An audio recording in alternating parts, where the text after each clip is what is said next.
juice up an entire screen at once with a button press, and choose the part of the map where it's best to empower a series of dozens of monsters. Sentinels cannot be damaged by monsters in combat, but do gradually deplete their internal power supply each time you use them. They can be found as you play and are incompatible with traditional Rayclastian crafting techniques. However, new Sentinels with different properties can be assembled from the depleted husks of others that you have used until their internal power supplies ran out. We'll explain that crafting process in more detail later on. You can find magic Sentinels that have mods on them. These mods can augment the base properties of a Sentinel, extending its duration, making it empower monsters faster, increasing the number it can empower, or even the degree to which the monsters are empowered, affecting both their difficulty and rewards. Some mods will add specific drops such as currency items, essences, or unique items to monsters empowered by the Sentinel, but at the cost of increasing how difficult the monster is to defeat. You can also occasionally find rare Sentinels that have more than 2 mods on them. These are generally quite a lot more powerful than normal or magic Sentinels if you find the right combination of mods. The Sentinels you find as you explore Rayclast will become more powerful. Some particularly powerful ones with special properties can only come from the process of assembling new Sentinels from depleted ones. While the Sentinels you find generally get better and better as you play through the League, you can also upgrade the behavior and properties of Sentinels through your Sentinel Controller. The Sentinel Controller is like a runic circuit board. It's what powers your Sentinels and allows you to customize them. There are specific nodes for each of the 3 types of Sentinel, so you can customize the properties and behavior of all of them, or potentially focus on your favorite base types. As you play through the League and kill more and more enemies affected by your Sentinels, your controller will gain power. You start with 4 units, which is enough to power your first Sentinel slot and your first runic node. By the endgame, you are able to work up to 30 power units, which is enough for almost half of the controller to be powered at once. So how do you choose which runic nodes to power? You do this by connecting them together with filaments. Power flows from the top of the circuit through the filaments until it is all in use by the nodes you have connected. You can set up filaments in advance and they'll automatically be used as more power becomes available. Moving filaments around has no cost. It's basically like a planning tool that gradually gets activated as you gain more power throughout the League. So you're not locked into a specific plan and you can respec for free at any time. Some powerful runic nodes require 2 filaments and hence allocate more of your power when activated. Additional Sentinel slots for other types like Pandemonium and Apex Sentinels, for example, require 3 filaments and hence 3 power units each. While it's almost always best to have all 3 slots powered so you can use all 3 Sentinels per area, there are niche strategies where you want to unpower specific Sentinel slots in order to have more power for additional runic nodes, also that you can fully specialize in just 1 or 2 Sentinel types. Just to reiterate, you can change your allocation as much as you like, so feel free to experiment. This powerful runic node allows Pandemonium Sentinels to be used an additional time each area. While this is basically pure upside, you should definitely plan around the fact that you'll be running their charge down pretty quickly if you use this node. This runic node prevents your Stalker Sentinels from empowering normal rarity enemies. While this seems very powerful at first because you'll just be empowering magic, rare, or unique enemies that benefit greatly from the boost to item drops, you should be aware that unless you have a large source of special enemies, you'll be fighting against the flight duration of your Sentinels and will probably want to build around increasing their duration. While the Sentinel Controller lets you specialize how the different classes of Sentinels behave, it's generally not necessary to have to modify it for each new Sentinel that you equip. The runic nodes you have chosen represent your overall strategy for each class of Sentinel and rarely need to be tweaked if you swap one Sentinel for another. As you use Sentinels in combat across a number of maps, they eventually run out of charge and will become depleted, but they don't need to be thrown away when this occurs. You can find power cores that let you assemble a new Sentinel with a full charge. This process disassembles 2 existing Sentinels and creates a hybrid of the 2, with their properties combined together. Right-clicking a power core opens up an assembly screen. If you insert 2 Sentinels and click the Assemble button, a new, fully charged one will be created.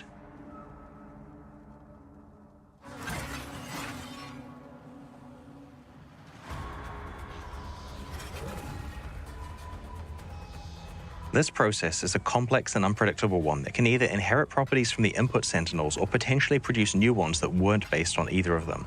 For example, the base type of the Sentinel could either be the left input Sentinel, the right input Sentinel, or an entirely new one that can't spawn naturally and can only come from this process. The same applies to its modifiers. You generally get a mix of modifiers from the two input Sentinels, but sometimes they have their tiers upgraded or entirely new mods added, occasionally including ones that are exclusive to the assembly process. The end result is that you're usually getting Sentinels that are similar in function to the depleted ones you have combined, but occasionally mutate in new ways, producing results that unlock more power and possibilities. The best Sentinels in the game will come from lucky combinations of depleted Sentinels that have just the right mods. It's also possible to assemble two Sentinels directly into one of the many valuable unique Sentinels.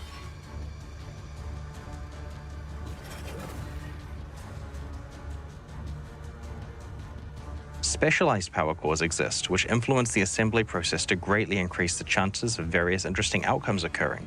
They don't guarantee anything, but are absolutely worth considering if you're trying to hit unlikely assembly results.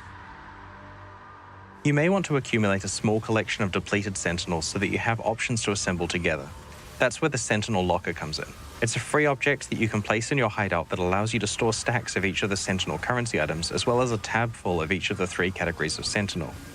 You can also store Sentinels in regular stash tabs, and they can be freely traded with other players. The Sentinel Locker's affinity for Sentinels will also work with regular stash tabs while this league is active. As I hinted at before, you can find or create unique Sentinels. These have powerful static properties, but because they cannot be combined with other Sentinels, there's no way to recharge them once they become depleted. They are essentially limited use items with powerful effects. Let's look at a few examples. First off, we have the Basilisk. This is a Pandemonium Sentinel that augments its wide area of effect blast with a petrification effect. Any monsters caught in the blast are turned to stone. Rather than being primarily useful for raising the risk and reward of combat like other Sentinels, this one is incredibly useful as an emergency button in combat. By activating the Basilisk, you can freeze most of the monsters around you in place, letting you take control of dangerous situations. This unique Sentinel, the Hollow-Eyed Skull, is basically a headhunter in Sentinel form. There are also a set of unique Sentinels that are designed to empower specific named Atlas map bosses. If you activate one of these Sentinels while fighting that boss, it empowers the boss into an extremely dangerous version that is very, very rewarding if you can defeat it. The highly empowered boss... I am ready. Right on schedule. See what I'm doing? Dude.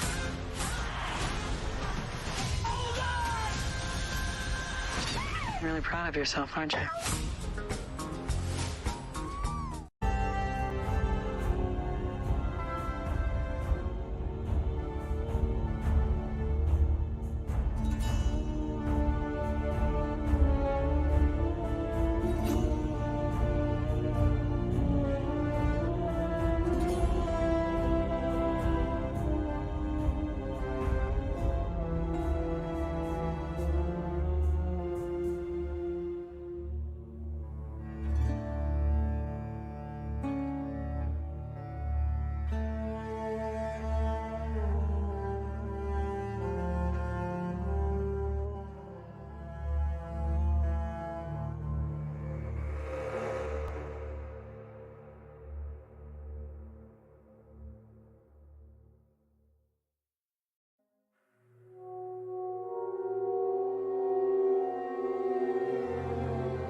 fight is further scaled by whatever mods are on the map that contain it, so you'll want to be pretty careful with what mods you choose to use.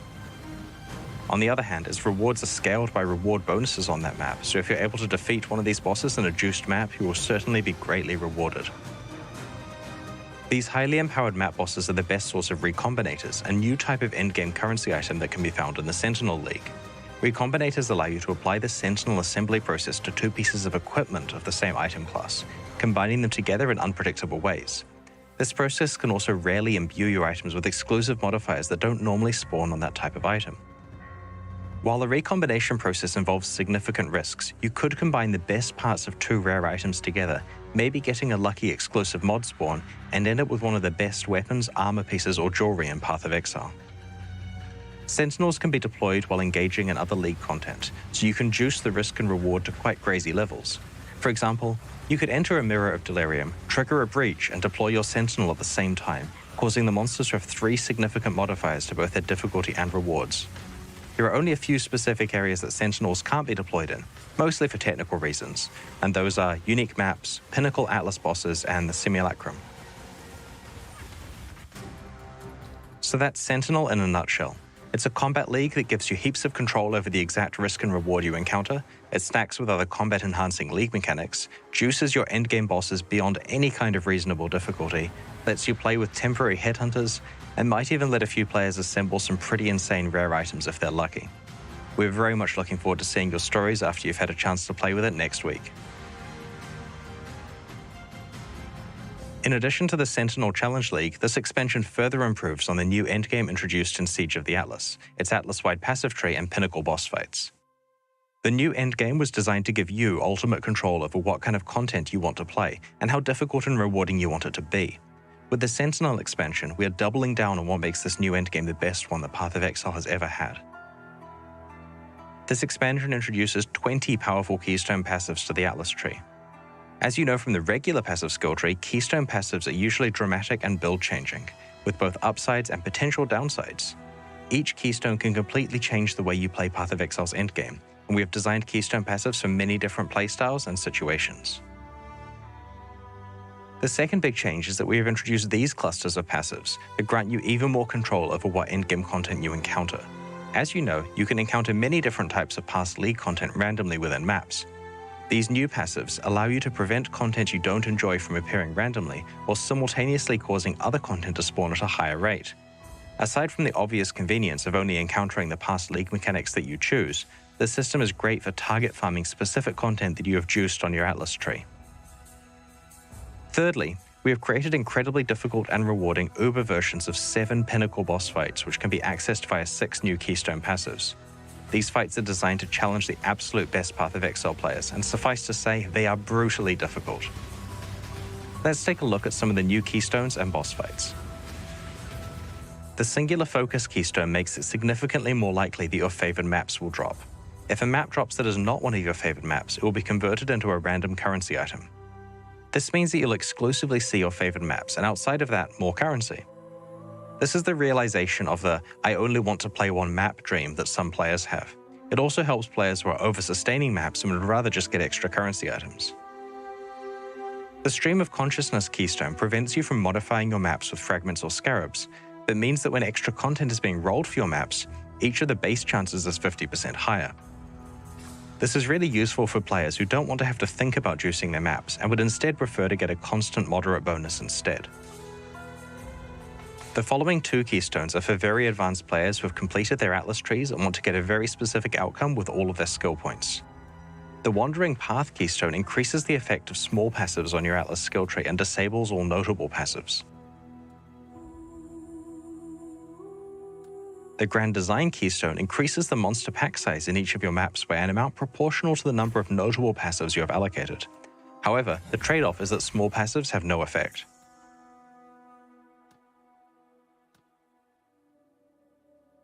These 2 Keystones are very good for specializing into maximizing pack size and quantity at the expense of specific League content, which is great for general Magic Find builds or Divination card farmers.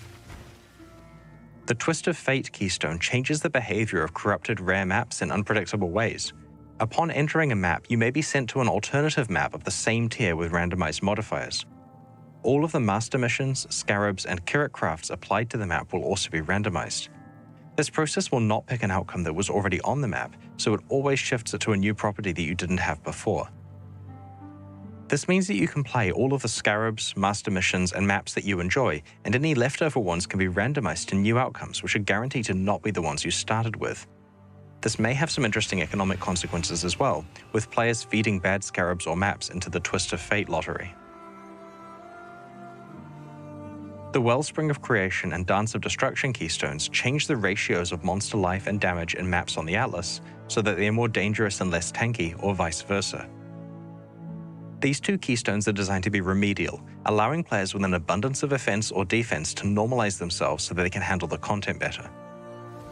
If you find yourself in a situation where you're waiting for a weapon upgrade or can't fix your resistances, then you could allocate one of these keystones to temporarily make things easier, before unallocating it later when your build is complete. 6 new keystones create uber versions of Path of Exile's pinnacle boss fights.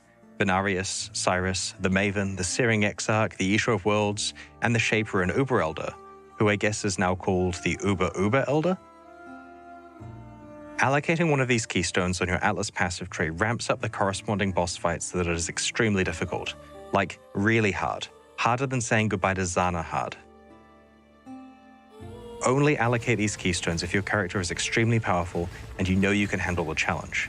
In general, the encounter's rules are modified to be far more punitive and difficult. In return, though, you can earn some very enticing rewards.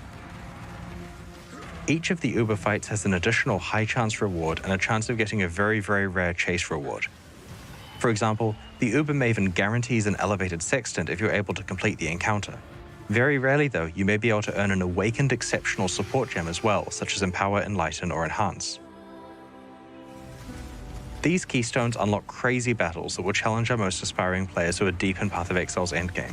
They add a new level of difficulty for those who want to push their builds even farther than they ever have before. The keystones we have shown you so far are designed around many different types of endgame players. Some glass cannon players struggle with defenses but have no problem with offense. Some players want to just play one map. Some players want the difficulty to be ramped up and to receive rewards commensurate with this added challenge.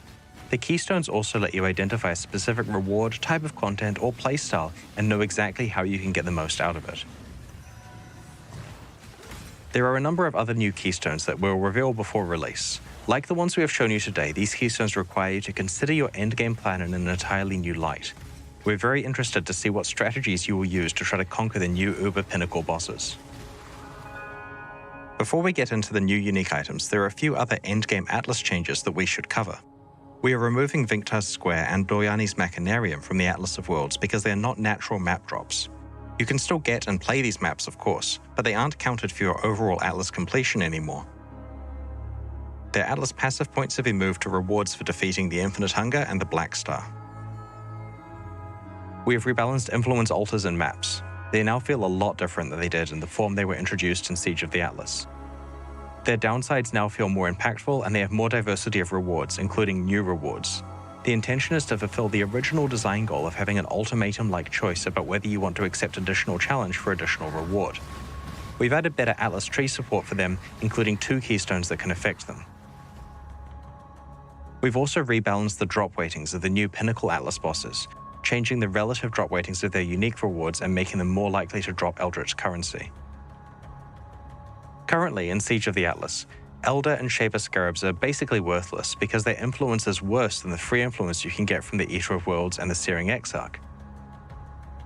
In Sentinel, you can now apply multiple types of influence to one map, so you could have Eater of Worlds influence alongside a Shaper or Elder Scarab on a Conqueror map. Together, these 3 influences combined have a very large effect on that map, and this will make Elder and Shaper Scarabs significantly more desirable. The start point of encountering Shaper, Elder, or Conqueror influence and influence items has been raised to level 81 areas. We've also fixed an issue that was causing some players to skip playing most of the contents of maps. On the lower half of the Atlas passive tree, there were a lot of small skills that granted a 2% chance for the map boss to drop an additional map.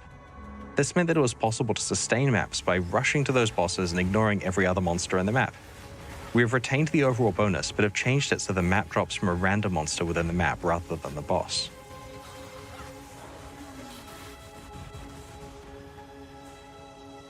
We're also addressing an issue with the way that you acquire Maven boss fight invitations. Currently, it's possible that you get hit with a bad streak of RNG and haven't found an invitation by the time you have enough bosses witnessed. You can now purchase these invitations from Kirak for a moderate price if you need to. At the launch of the Siege of the Atlas expansion, we hosted a competition that saw players racing to be the first to kill Path of Exile's pinnacle bosses in hardcore solo self-found mode. The main prize for doing so was the ability to collaborate with us on the design of a unique item that would drop from a boss in Path of Exile's endgame. 5 of these uniques have been designed so far and will be featured in this expansion. The 6th one will be released once the winner has time to design it, very likely in 3.19. Call of the Void is a new cold-themed ring that was designed by Lighty and will drop from the Uber Elder. It causes all damage to chill and causes chilled enemies to shatter on death, as though they were frozen. On top of this, chilled enemies deal less damage back to you based on the magnitude of the chill affecting them. The only drawback is that all incoming damage also chills you, but there are many ways to mitigate this, and in some cases it's beneficial to builds that utilize self-chill as part of some crazy combo. This ring is useful for a wide variety of different endgame builds. Echoes of Creation is a new unique helmet also designed by Lighty, which will drop from the Shaper. It's designed for builds that use Warcries and grants an extra use before cooldown to Warcry skills that are socketed in the helmet. It also grants more damage to exerted attacks based on the number of Warcries affecting them, but causes you to take damage when you use these attacks. The self-damage number looks really scary, but it can be mitigated by various mechanics such as armor, endurance charges, and life recovery. This powerful niche helmet is ideal for characters that try to use as many Warcries as they can. The third Lighty unique being introduced is the Burden of Truth, a unique belt which will drop from Cyrus. Broadly speaking, this belt encourages you to have healthy energy shield and life pools and helps you to achieve this by granting you additional energy shield based on a percentage of your maximum life value. The belt both lets some portion of chaos damage hit your energy shield, but also causes some non-chaos damage to bypass your energy shield like it was chaos damage. This is often an upside because splitting damage over both life and energy shield lets you recover both simultaneously. The Supreme Decadence keystone that this belt grants, which is previously restricted to timeless jewels, causes your life flasks to apply to both your life and energy shield at a reduced rate. Overall, this belt is extremely powerful for characters who can build to have a decent energy shield pool while also using life flasks appropriately. The 4th new item that we're featuring today was created by Waggle. It's an amulet called the Eternal Struggle, which will drop from either the Infinite Hunger or the Black Star. The amulet has a pair of Eldritch mods, and the one that is dominant will be based on which of the bosses dropped it. The dominant mod also controls whether the amulet gives a Malignant Madness or Culling Strike bonus. You'll need to work out which of the 2 bosses to farm based on which half of the amulet you want to activate. The final unique we're showcasing today was designed by Steel Mage. It's a unique jewel that drops from the Maven. The jewel refers to a random keystone on your passive skill tree and enables you to be able to allocate passives within a radius around that keystone without them being connected to the rest of the tree. While the keystone itself cannot be allocated, this jewel allows you to jump across great distances on the passive tree in a very skill point efficient way. In addition to these uniques that have come from the boss kill competition, we have added new unique items to the Uber Pinnacle boss fights that can be accessed through some of the new Keystone Passives. These include a different variation of Thread of Hope that can drop from Uber Cyrus, a new unique jewel which can drop from the Uber Shaper, and special Forbidden Flame and Forbidden Flesh jewels which can roll exclusive Ascendancy notable passives that are not available anywhere else in the game. You'll notice that our last endgame expansion was just 3 months ago, and we're already extending the endgame even further. This is our plan for every expansion leading up to the release of Path of Exile 2. Rather than having a much bigger annual expansion, we plan to add as many endgame improvements into each quarterly expansion as we can, alongside its new challenge league, so that there are new challenges to overcome every time you come back to Path of Exile. One of the subtle but important aspects of our plan is to keep adding powerful new chase rewards to Path of Exile's endgame, so that there are always new reasons to complete aspirational content. The boss kill competitions are great because they not only create these rewards, but also immortalize the achievements of some of Path of Exile's best players. We're going to run another boss kill competition at the launch of Sentinel. This time, players will have to defeat the Uber versions of boss fights that are unlocked by the special Keystone Passives. We'll post full information in the lead up to release. We're going to try something new with character balance in this expansion. We're intentionally making no changes to character power. That means no nerfs, no buffs, nothing. Every single build and build guide made for Siege of the Atlas will work exactly the same in Sentinel. You can start planning your League starter right now, with full confidence about exactly how it's going to play. However, build exploration is still required in 3.18. Sentinel introduces many difficult challenges, both in the Challenge League itself and in the endgame content, and you're going to have to work out a plan to create characters that are able to handle this content. But at this release, you can hit the ground running, knowing with confidence which builds are a good starting point for you. We don't intend to do this character balance freeze every release. For example, 3.19 definitely contains planned changes to character balance. Even though there are no character balance changes in 3.18 though, we have still made some changes to actual game content. For example, let's talk about the changes to monster modifiers. Magic and rare monsters in Path of Exile get a lot of their power from their modifiers. We came up with the majority of the monster mods over a decade ago, and only substantially added to them with the introduction of the Nemesis and Bloodlines leagues in 2013 and 2014. These mods are unfortunately showing their age. Many of them are unimpactful, and it's quite hard to quickly read their descriptions in the heat of combat. What we need is a new set of mods that are highly impactful in combat, keyworded with 1 to 2 colored words that are easy to read at a glance, and capable of producing dangerous combinations. This is exactly what we designed the Arch Nemesis mods to be, a replacement for the core monster mod pool. From 3.18 onwards, all previous monster mods have been replaced by Arch Nemesis mods. No other part of the Arch Nemesis League has been retained, so there's no more inventory or recipe management. Magic monsters have 1 Arch Nemesis mod, shared across their pack, and rare monsters typically have 2 mods. However, it's possible to encounter rare monsters with 3 or even 4 Arch Nemesis mods on them. Combinations of multiple synergistic mods can create quite interesting situations in combat. For example, if you encounter a monster with both Stormstrider and Ice Prison, the Ice Prison may block you off so that you are more likely to run into the lightning mirages from the Stormstrider mod. We've done a balanced pass over the Arch Nemesis mods before making them core. Some have certainly had their power reduced, particularly when applied to magic monsters.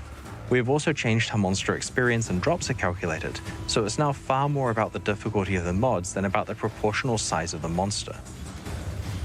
Various Nemesis and Bloodlines modifiers that were not represented in the Arch Nemesis mod pool have been added in different ways. Path of Exile's challenge system has remained the same for the last 21 leagues. For Sentinel, we had a look at whether there were any easy ways we could update it based on what we have learned over the last 6 years.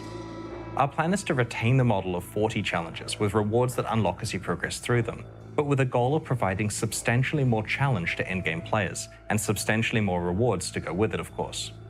In order to achieve this, we have crunched down the easier challenges so that the first reward unlocks after only 6 and the second at 12. These are equivalent in difficulty to 12 and 24 challenges from the old system, respectively. This change gives us a lot more space to ramp up to some incredibly difficult challenges towards the end, which will take a lot of time and skill to complete. There are now 10 different rewards you can unlock, which comprise 2 complete armor sets, each with a pair of wings. But be warned, the challenges you must complete are much harder than any that we have ever set you before. We've been experimenting with support for game controllers on the PC version of Path of Exile. During the Arch Nemesis League, we began a beta for controller support, and have been making improvements based on your suggestions and feedback. We're pleased to announce that controller support on PC will officially launch alongside the Sentinel expansion. This also means that Path of Exile is now fully playable on the Steam Deck for those of you who are lucky enough to have one so far.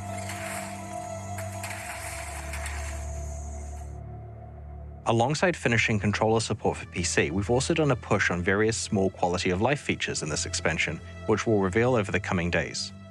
An example is that you can now choose whether your hideout portals can be accessed by one of 4 options: everyone, your friends, your guild members, or no one. We have also improved how favored maps are selected on the Atlas. Rather than having to click on the map on the Atlas for every slot, you can instead click on one of your existing favored maps to quickly copy it to the new slot. This makes it a lot faster to favor many instances of the same map at once. There are plenty more small QOL features crammed into Sentinel, and we'll cover these over the week leading up to release. Early in the Arch Nemesis League, we debuted Kerrick's Vault Pass. Purchasing this pass grants you access to Kerrick's Vault, where you can claim exclusive unique item skins as you complete map bonus objectives in the Atlas endgame. The Vault Pass for the Arch Nemesis League is only available for a few more days and will leave the store forever when this league ends. There's no penalty for purchasing the pass late in the league after you've wrapped up your map completion, so if you are pleased with where you got to in Arch Nemesis and want to lock in your unique skins, it's not too late to buy your pass now. Thank you to everyone who unlocked Kirik's Vault. We had a lot of fun putting it together and tried to think of fun ways that unique item skins can interact with gameplay in a visual way. The purchases directly fund development of both Path of Exile 1 and 2. A brand new Vault Pass will launch alongside the Sentinel League.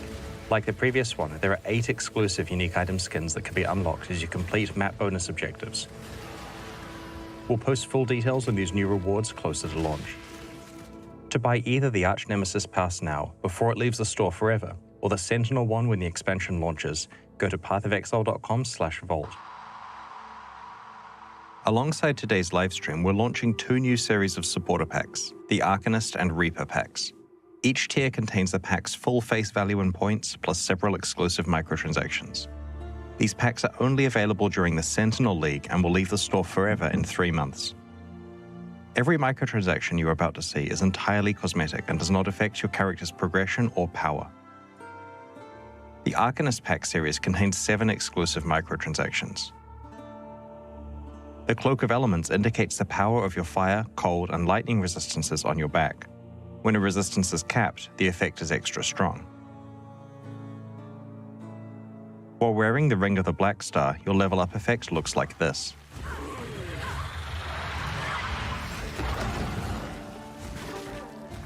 In the Timekeeper's hideout, you can use the Chronosphere to change the time of day from dawn to noon to dusk to night.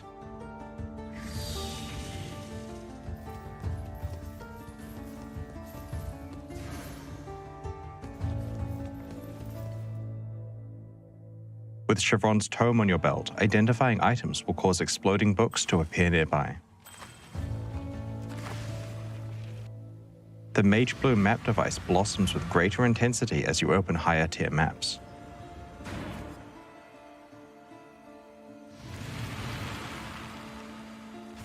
With the Soul Stunning weapon effect attached to your weapon, any attacks that stun will cause your enemies to have an out-of-body experience. Drinking from the Searing Quicksilver Flask causes an explosion and sets your character on fire. The Reaper Pack series also has 7 exclusive cosmetic microtransactions. The Soul Harvester's Cloak's power is based on the number of enemies your character has killed. With the Belt of the Hive Queen equipped, flasks you use will cause blood-sucking insects to appear all over your character. The Ghostlit Graveyard is a hideout where you can control the color of its torches. It also comes with 6 exclusive hideout decorations. Medidrone will follow you around and use a healing beam on you whenever you're gaining life. Thanks, Medidrone. The Underworld Portal opens a gateway to Hell. Its effect upgrades in Part 2 and again in maps, where it indicates what tier of map you're playing.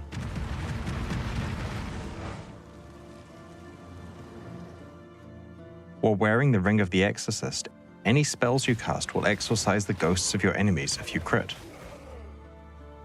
While using the Grim Reaper apparition, the Reaper will appear and cull any unique or rare enemies you slay. As I mentioned before, these packs are exclusive to the Sentinel League and will leave the store in 3 months. They're available right now at pathofexile.com/purchase, and they directly fund the ongoing development of Path of Exile 2 and Path of Exile 1 expansions like Sentinel. We greatly appreciate your support. Thanks for joining us and checking out today's reveals. We can't wait to see you in Rayclast on May 13th. We'll begin the Q&A in a few moments, so please get your questions ready in chat.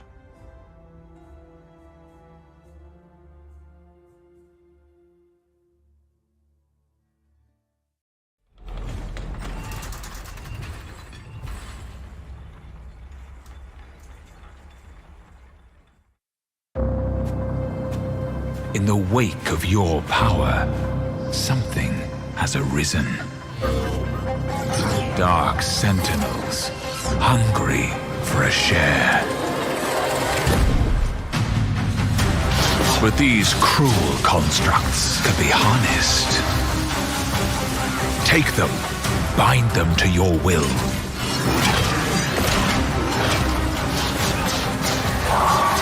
Test and tinker, combine and reconfigure. And together, you will find your fortune. Some Sentinels are powerful. Others are dangerous. But in a world with shifting stars, monstrous new threats, and valuable treasures, you will need them. The Sentinels await your command.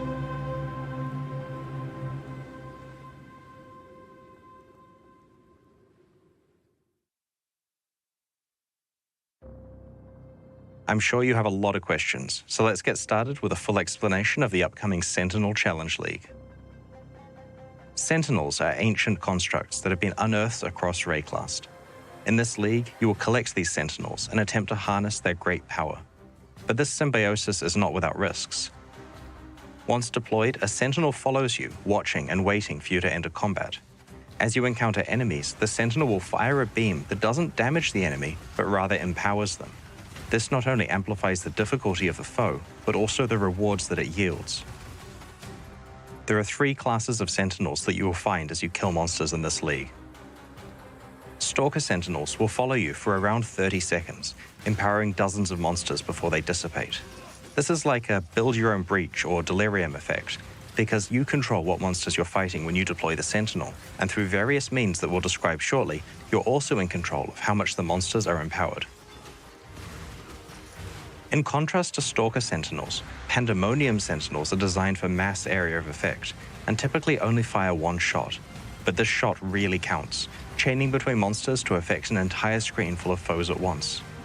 This class of Sentinel can be very dangerous because it empowers so many enemies at one time. The final class, Apex Sentinels, can only empower rare or unique enemies. They fire fewer shots but have a much larger impact on difficulty and reward. You start with a single slot to equip a Stalker Sentinel, but as you play through the league, you can eventually unlock 2 more Sentinel slots so that you can have 1 Sentinel of each class equipped at a time.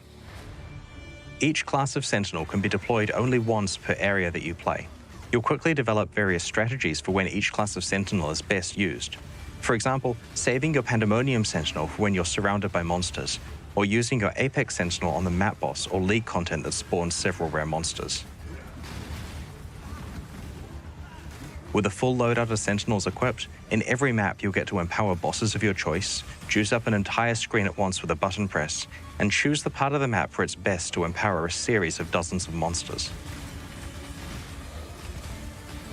Sentinels cannot be damaged by monsters in combat, but do gradually deplete their internal power supply each time you use them. They can be found as you play and are incompatible with traditional Rayclastian crafting techniques. However, new Sentinels with different properties can be assembled from the depleted husks of others that you have used until their internal power supplies ran out. We'll explain that crafting process in more detail later on. You can find magic Sentinels that have mods on them. These mods can augment the base properties of a Sentinel, extending its duration, making it empower monsters faster, increasing the number it can empower, or even the degree to which the monsters are empowered, affecting both their difficulty and rewards. Some mods will add specific drops such as currency items, essences, or unique items to monsters empowered by the Sentinel, but at the cost of increasing how difficult the monster is to defeat. You can also occasionally find rare Sentinels that have more than 2 mods on them. These are generally quite a lot more powerful than normal or magic Sentinels if you find the right combination of mods. The Sentinels you find as you explore Rayclast will become more powerful. Some particularly powerful ones with special properties can only come from the process of assembling new Sentinels from depleted ones.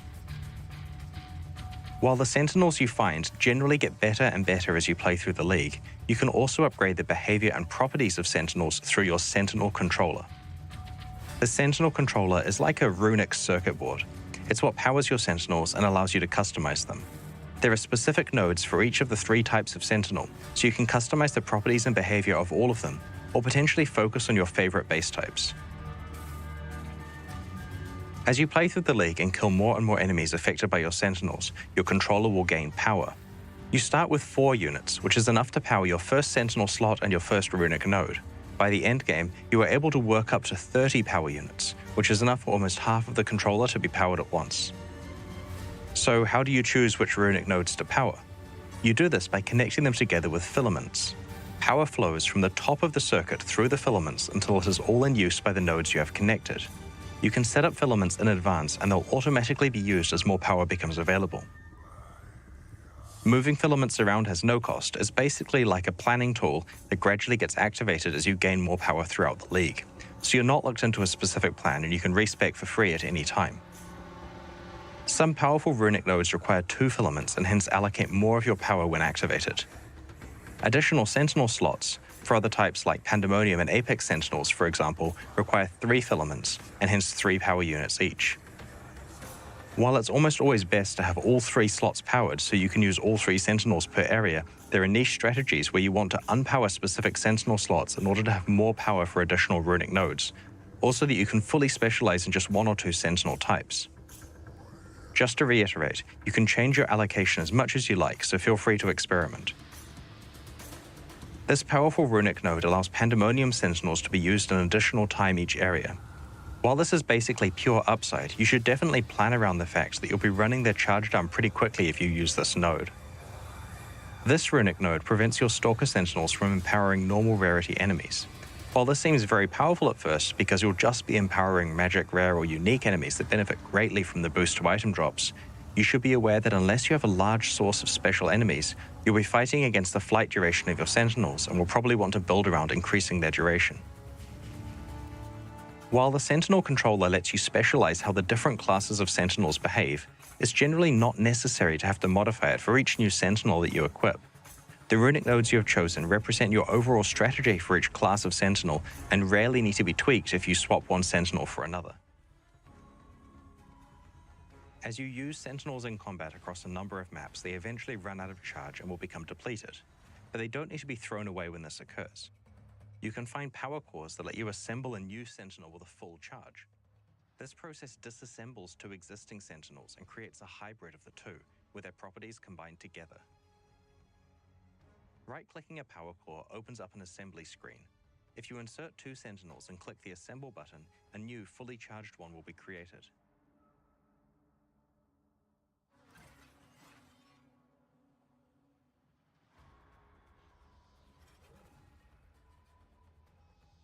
This process is a complex and unpredictable one that can either inherit properties from the input Sentinels or potentially produce new ones that weren't based on either of them. For example, the base type of the Sentinel could either be the left input Sentinel, the right input Sentinel, or an entirely new one that can't spawn naturally and can only come from this process. The same applies to its modifiers. You generally get a mix of modifiers from the 2 input Sentinels, but sometimes they have their tiers upgraded or entirely new mods added, occasionally including ones that are exclusive to the assembly process.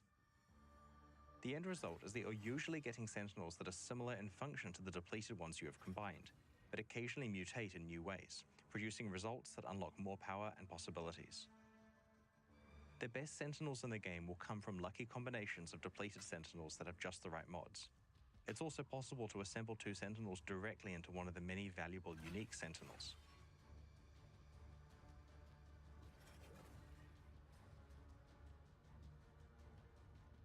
Specialized power cores exist, which influence the assembly process to greatly increase the chances of various interesting outcomes occurring. They don't guarantee anything, but are absolutely worth considering if you're trying to hit unlikely assembly results. You may want to accumulate a small collection of depleted Sentinels so that you have options to assemble together. That's where the Sentinel Locker comes in. It's a free object that you can place in your hideout that allows you to store stacks of each of the Sentinel currency items, as well as a tab full of each of the 3 categories of Sentinel. You can also store Sentinels in regular stash tabs, and they can be freely traded with other players. The Sentinel Locker's affinity for Sentinels will also work with regular stash tabs while this league is active. As I hinted at before, you can find or create unique Sentinels. These have powerful static properties, but because they cannot be combined with other Sentinels, there's no way to recharge them once they become depleted. They are essentially limited use items with powerful effects. Let's look at a few examples. First off, we have the Basilisk. This is a Pandemonium Sentinel that augments its wide area of effect blast with a petrification effect. Any monsters caught in the blast are turned to stone. rather than being primarily useful for raising the risk and reward of combat like other Sentinels, this one is incredibly useful as an emergency button in combat. By activating the Basilisk, you can freeze most of the monsters around you in place, letting you take control of dangerous situations. This unique Sentinel, the Hollow-Eyed Skull, is basically a headhunter in Sentinel form. There are also a set of unique Sentinels that are designed to empower specific named Atlas map bosses. If you activate one of these Sentinels while fighting that boss, it empowers the boss into an extremely dangerous version that is very, very rewarding if you can defeat it. The highly empowered boss fight is further scaled by whatever mods are on the map that contain it, so you want to be pretty careful with the mods you choose to use. On the other hand, its rewards are scaled by reward bonuses, so if you want to defeat one of these bosses in a juice wheel, you'll certainly be greatly rewarded. These highly empowered map bosses are the best source of recombinators, a new type of in-game currency item that can be found in the Sentinel League. Recombinators allow you to rely on Sentinels similar bosses to join as the same item box, combining them together in unpredictable ways. This process can also rarely imbue your items with exclusive modifiers that don't normally spawn on that type of item. While the recombination process involves significant risks, you could combine the best parts of two rare items together, maybe getting a lucky exclusive mod spawn, and end up with one of the best weapons, armor pieces, or jewelry in Path of Exile. Sentinels can be deployed while engaging in other league content, so you can juice the risk and reward to quite crazy levels. For example, you can enter a mirror of delirium, trigger a rage, and deploy your Sentinel at the same time, causing the monsters to have 3 significant modifiers for both their defense and rewards. There are only a few specific areas that Sentinels can't be deployed in, mostly for technical reasons, and those are unique maps, pinnacle Atlas bosses, and the Simulacrum. So that's Sentinel in a nutshell. It's a combat league that gives you heaps of control over the exact risk and reward you encounter. It stacks with other combat-enhancing league mechanics, juices your in-game bosses beyond any kind of reasonable difficulty, lets you play with temporary enemies, and even let a few players assemble some pretty insane rare items if they like. We're very much looking forward to seeing your stories after you've had a chance to play with it next week. In addition to the Sentinel Challenge League, this expansion further improves on the new endgame introduced in Siege of the Atlas, its Atlas-wide passive tree and pinnacle boss fights. The new endgame was designed to give you ultimate control over what kind of content you want to play and how difficult and rewarding you want it to be. With the Sentinel expansion, we are doubling down on what makes this new endgame the best one that Path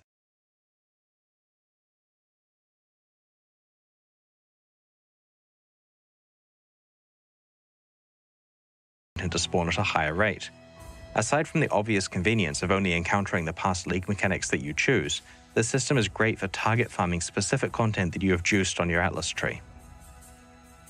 Thirdly, we have created incredibly difficult and rewarding uber versions of 7 pinnacle boss fights which can be accessed via 6 new Keystone Passives. These fights are designed to challenge the absolute best Path of Exile players, and suffice to say, they are brutally difficult. Let's take a look at some of the new Keystones and boss fights. The Singular Focus Keystone makes it significantly more likely that your favored maps will drop. If a map drops that is not one of your favored maps, it will be converted into a random currency item. This means that you'll exclusively see your favored maps, and outside of that, more currency. This is the realization of the "I only want to play one map" dream that some players have. It also helps players who are over-sustaining maps and would rather just get extra currency items. The Stream of Consciousness Keystone prevents you from modifying your maps with fragments or scarabs, but means that when extra content is being rolled for your maps, each of the base chances is 50% higher. This is really useful for players who don't want to have to think about juicing their maps and would instead prefer to get a constant moderate bonus instead. The following 2 Keystones are for very advanced players who have completed their Atlas trees and want to get a very specific outcome with all of their skill points. The Wandering Path Keystone increases the effect of small passives on your Atlas skill tree and disables all notable passives. The Grand Design Keystone increases the monster pack size in each of your maps by an amount proportional to the number of notable passives you have allocated. However, the trade-off is that small passives have no effect.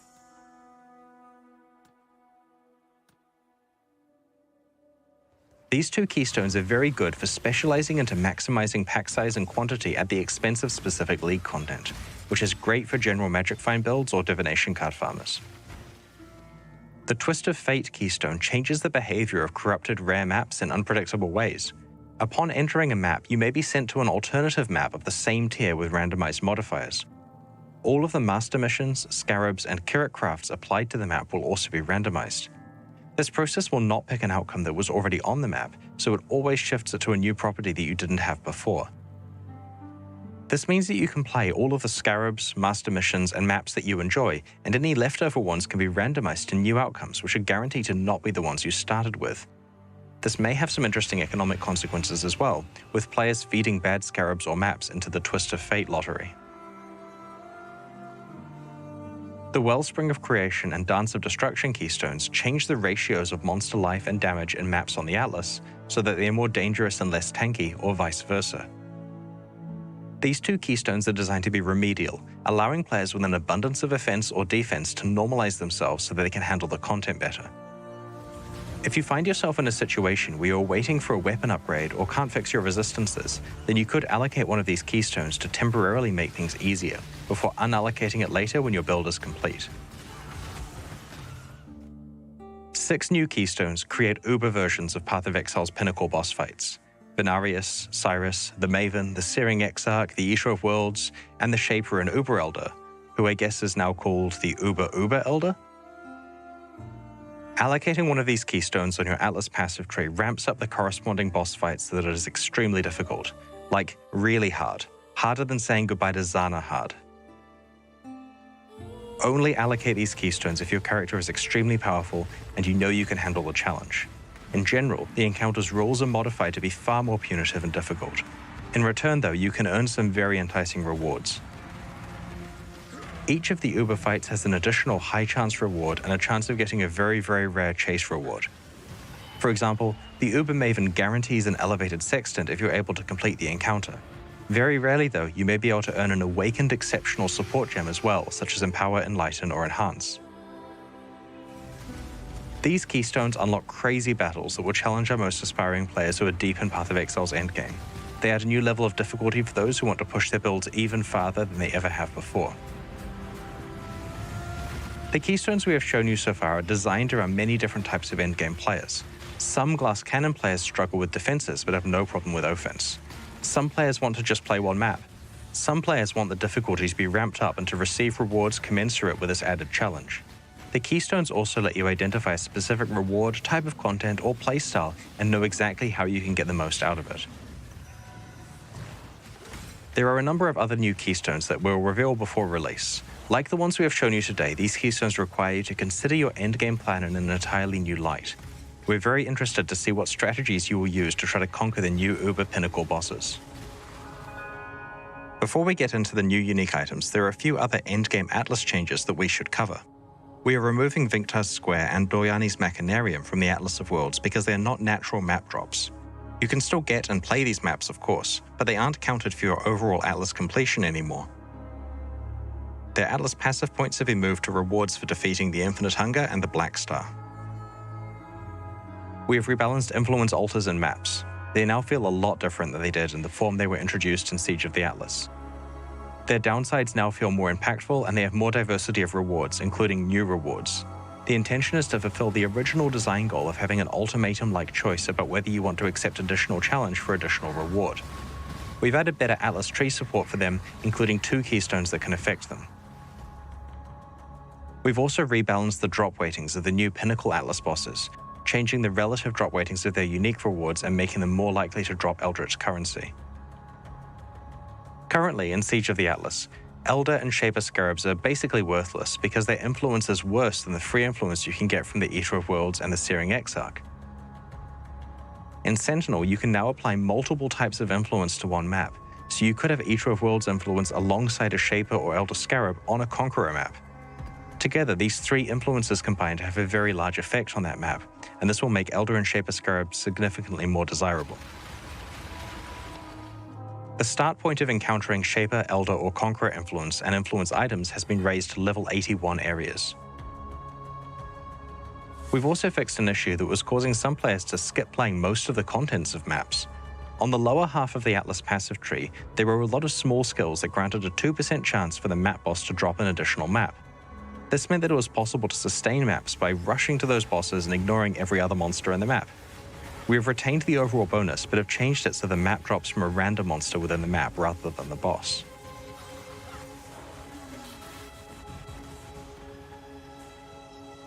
We're also addressing an issue with the way that you acquire Maven boss fight invitations. Currently, it's possible that you get hit with a bad streak of RNG and haven't found an invitation by the time you have enough bosses witnessed. You can now purchase these invitations from Kirak for a moderate price if you need to. At the launch of the Siege of the Atlas expansion, we hosted a competition that saw players racing to be the first to kill Path of Exile's pinnacle bosses in hardcore solo self-found mode. The main prize for doing so was the ability to collaborate with us on the design of a unique item that would drop from a boss in Path of Exile's endgame. 5 of these uniques have been designed so far and will be featured in this expansion. The 6th one will be released once the winner has time to design it, very likely in 3.19. Call of the Void is a new cold-themed ring that was designed by Lighty and will drop from the Uber Elder. It causes all damage to chill and causes chilled enemies to shatter on death, as though they were frozen. On top of this, chilled enemies deal less damage back to you based on the magnitude of the chill affecting them. The only drawback is that all incoming damage also chills you, but there are many ways to mitigate this, and in some cases it's beneficial to builds that utilize self-chill as part of some crazy combo. This ring is useful for a wide variety of different endgame builds. Echoes of Creation is a new unique helmet also designed by Lighty, which will drop from the Shaper. It's designed for builds that use Warcries and grants an extra use before cooldown to Warcry skills that are socketed in the helmet. It also grants more damage to exerted attacks based on the number of Warcries affecting them, but causes you to take damage when you use these attacks. The self-damage number looks really scary, but it can be mitigated by various mechanics such as armor, endurance charges, and life recovery. This powerful niche helmet is ideal for characters that try to use as many Warcries as they can. The third Lighty unique being introduced is the Burden of Truth, a unique belt which will drop from Cyrus. Broadly speaking, this belt encourages you to have healthy energy shield and life pools and helps you to achieve this by granting you additional energy shield based on a percentage of your maximum life value. The belt both lets some portion of chaos damage hit your energy shield, but also causes some non-chaos damage to bypass your energy shield like it was chaos damage. This is often an upside because splitting damage over both life and energy shield lets you recover both simultaneously. The Supreme Decadence Keystone that this belt grants, which is previously restricted to timeless jewels, causes your life flasks to apply to both your life and energy shield at a reduced rate. Overall, this belt is extremely powerful for characters who can build to have a decent energy shield pool while also using life flasks appropriately. The fourth new item that we're featuring today was created by Waggle. It's an amulet called the Eternal Struggle, which will drop from either the Infinite Hunger or the Black Star. The amulet has a pair of Eldritch mods, and the one that is dominant will be based on which of the bosses dropped it.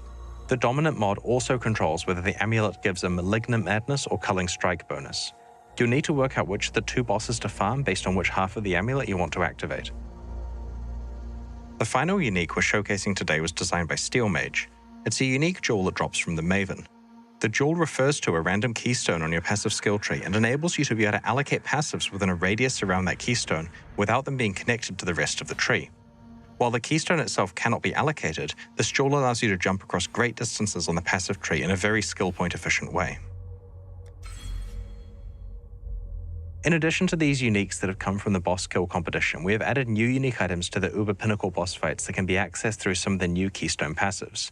These include a different variation of Thread of Hope that can drop from Uber Cyrus, a new unique jewel which can drop from the Uber Shaper, and special Forbidden Flame and Forbidden Flesh jewels which can roll exclusive Ascendancy notable passives that are not available anywhere else in the game. This is my happy place, Exilecon 2019. Welcome. G'day and welcome to the very first Exilecon. We're here in sunny New Zealand, and our objective this morning is to distract you guys while everybody takes their seats and gets ready for the keynote and to stop you from rioting. We have 0 content. Yes. But it's going to be great. 5, 4, 3, 2, 1.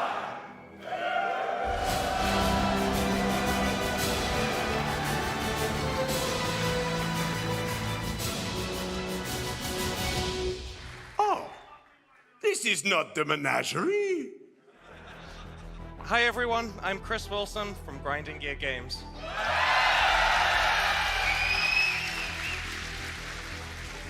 and we're really proud to finally reveal Path of Exile 4.0. Must be done.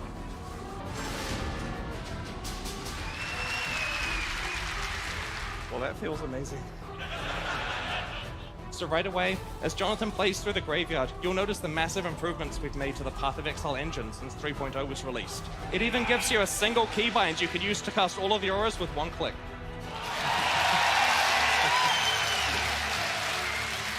Come on. For a year, we've had a few developers working on a bit of an experimental skunkworks project at the studio. Let's watch a video about it. So mobile games are kind of bullshit, right? So this is what it looks like. One of the major benefits of this project was the tech we developed. So, you may have looked in your swag bag and found a box with some cards in it. At Exilecon, we really wanted players to interact with our staff. If you can get far enough in maps to kill the Guardians, you'll be able to collect fragments required to challenge the Shaper. Of course, that's me.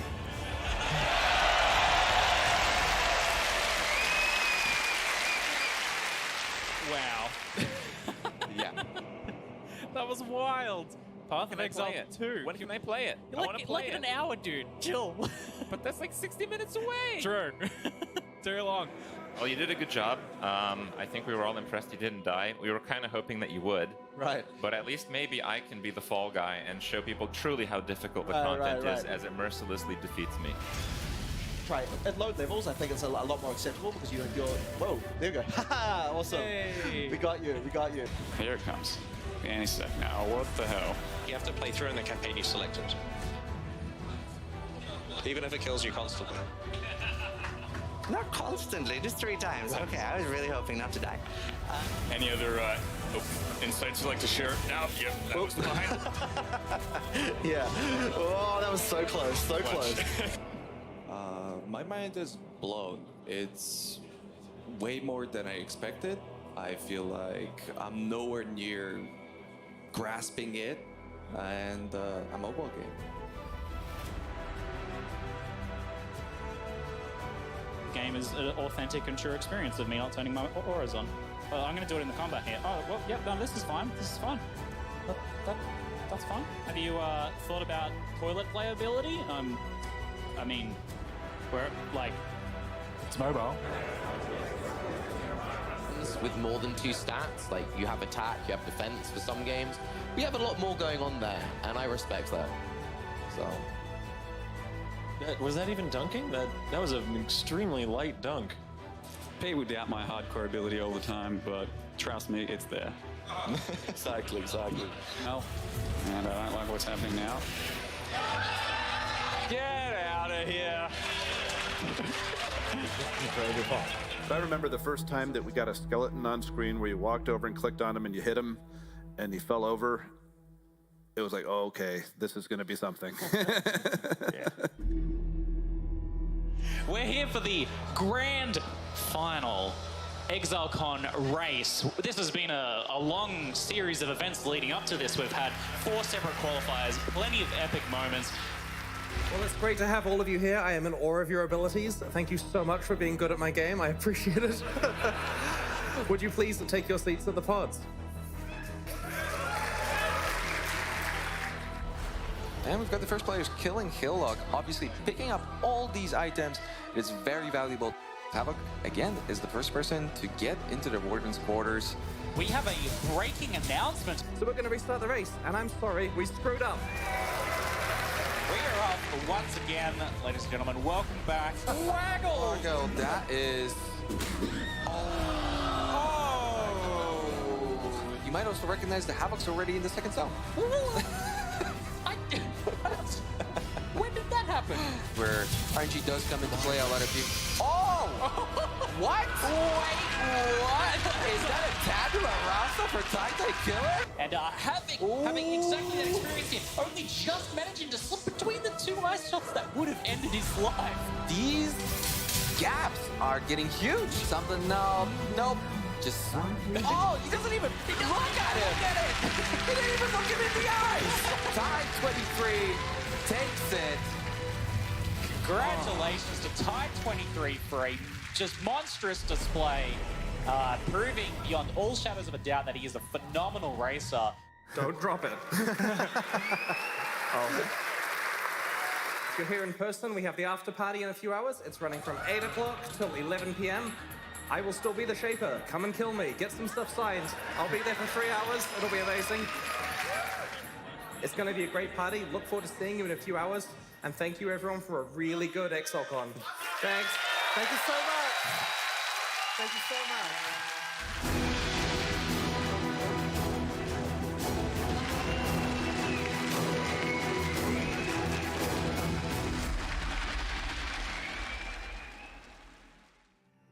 Hi, I'm Chris Wilson from Grinding Gear Games. Thanks for joining us today as we reveal Path of Exile's next expansion, Lake of Kalandra, which launches on PC and Mac on August 19th, and on Xbox and PlayStation on August 24th. Twitch drops are enabled for today's livestream, so make sure you follow the instructions below to link your account and earn your Wrangler wings. Here's what you can expect from today's livestream. First, we'll debut the trailer for the Lake of Kalandra expansion, and then dive into its Challenge League. We'll discuss the further improvements we're making to Path of Exile's endgame in this release. There's a slew of new unique items for us to cover, and also a broad power boost to many different uniques. We've got a selection of new skill and support gems to reveal, and are excited to unveil our plans for revamping 3 past leagues. Then we'll cover more details about game balance before revealing this league's new supporter packs and what's going to happen in the lead up to launch next week. Our livestream ends with a Q&A session hosted by Ziggy D, where you can ask me your questions in Twitch chat. Then we'll post the full patch notes for you to check out. But before we show you the trailer for Lake of Kalandra, I wanted to talk to you about Exalcon. Back in 2019, we were ready to announce Path of Exile 2 and Path of Exile Mobile, and we wanted to do it with a bang. We filled a venue with thousands of Path of Exile fans from around the world and ran our first Exalcon convention. It was an amazing experience, full of fans interacting with developers, and everyone who attended can vouch for the amazing energy at the event. Announcing Path of Exile 2 on that stage was one of the highlights of my life. Since then, we've been hard at work on Path of Exile 2. Now that we're getting close to release, we will finally be ready to announce the date that the closed beta starts at Exalcon 2023.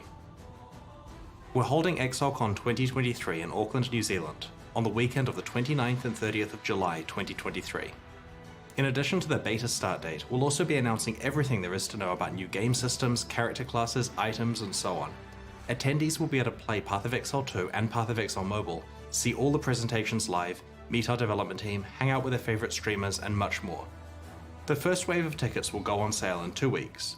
We'll make a news post tomorrow with more information so that you have time to determine if you're able to attend before the tickets go on sale.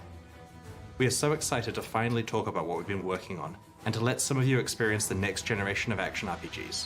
In the meantime, we have a strong lineup of Path of Exile 1 expansions underway, and today we're proud to unveil Path of Exile Lake of Kalandra, which launches next week.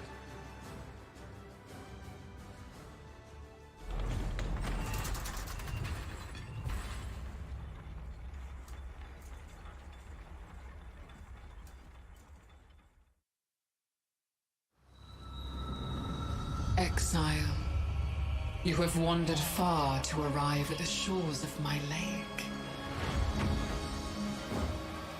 A hidden realm I have overseen for longer than time itself.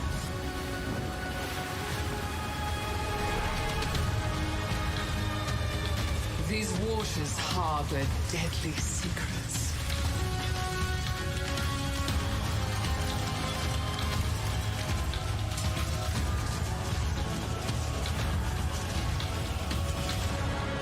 Rayclast is reflected here.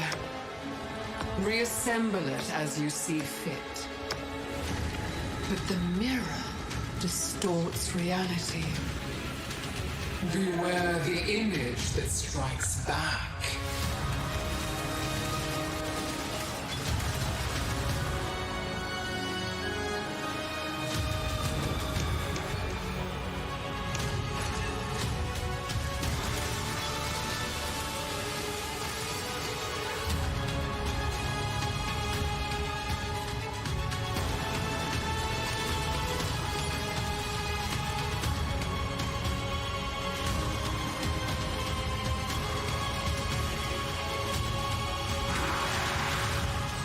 The lake calls to you, exile. Will you endure? Or will you drown?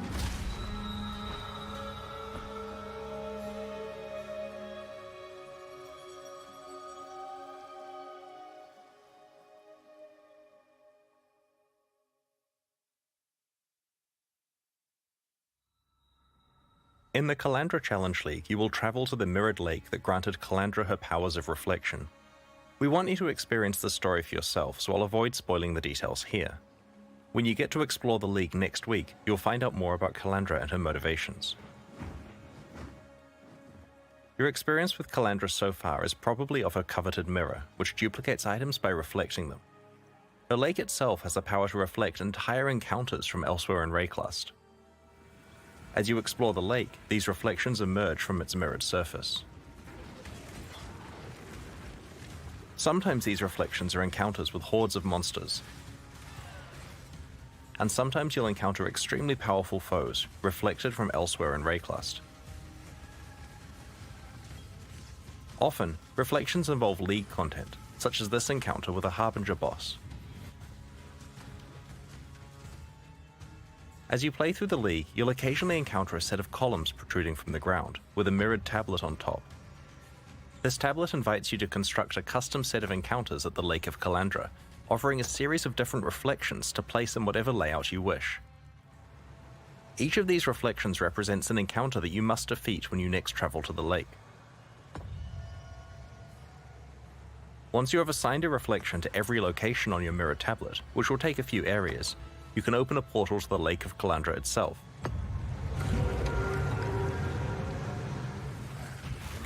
There you will get to experience these reflections of Rayclust as Kalandra manifests each encounter you have chosen.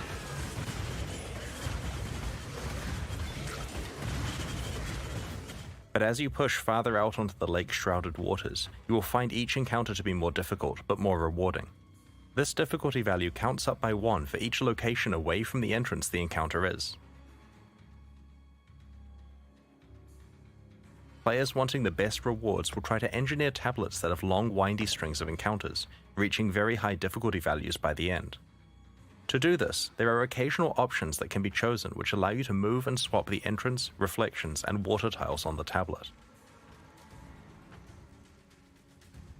Additionally, as you progress through the league, you'll be able to unlock special abilities that let you manipulate the options you have available on each tablet.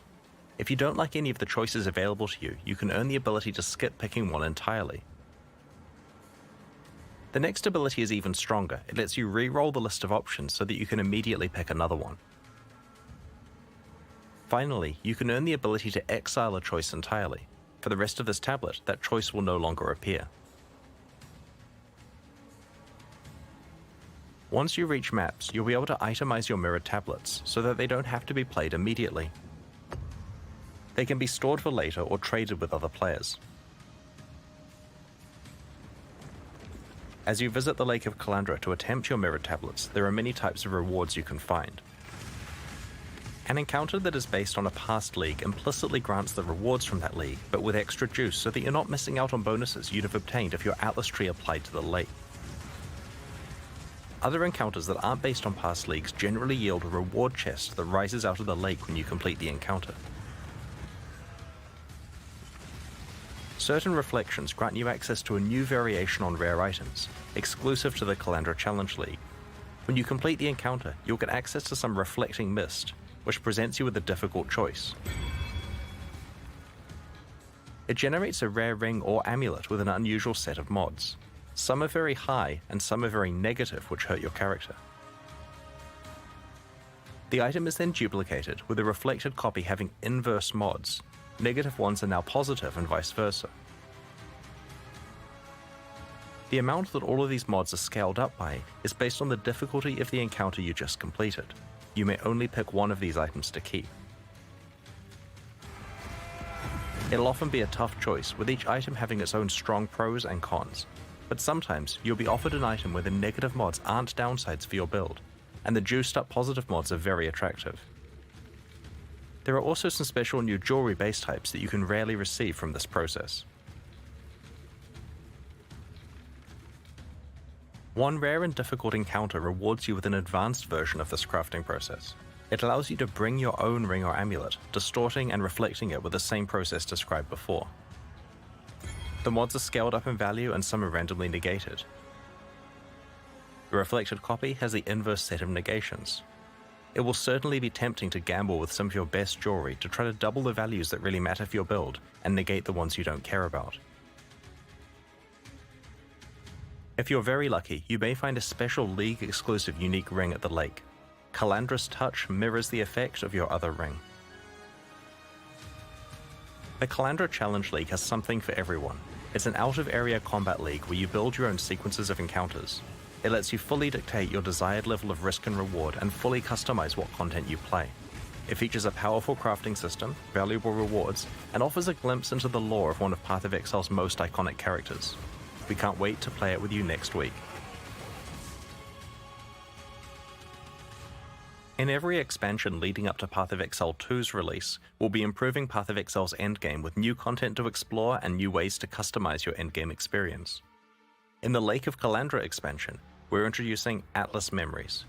They aren't a League feature, they're part of the core game, affecting standard and persisting once the Calandra League has ended.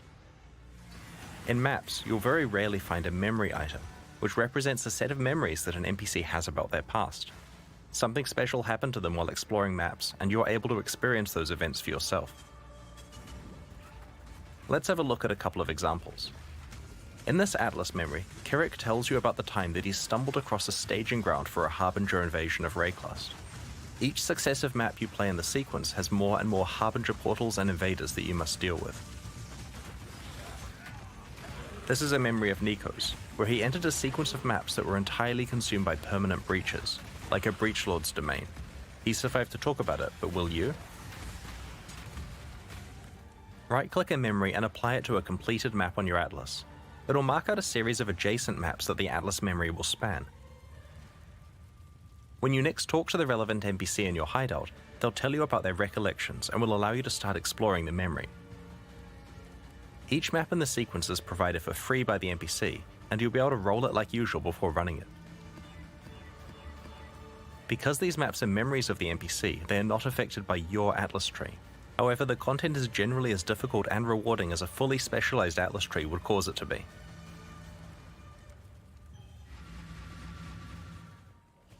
Each successive map in the sequence gets harder and more rewarding as the memories intensify.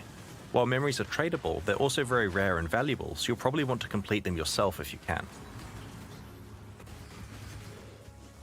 For players who love lore, Atlas memories help expand on the backstory of key NPCs.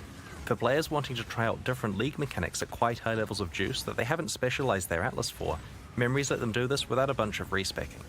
And for everyone else, Atlas memories are a great way to earn some valuable items, if you're strong enough to complete them.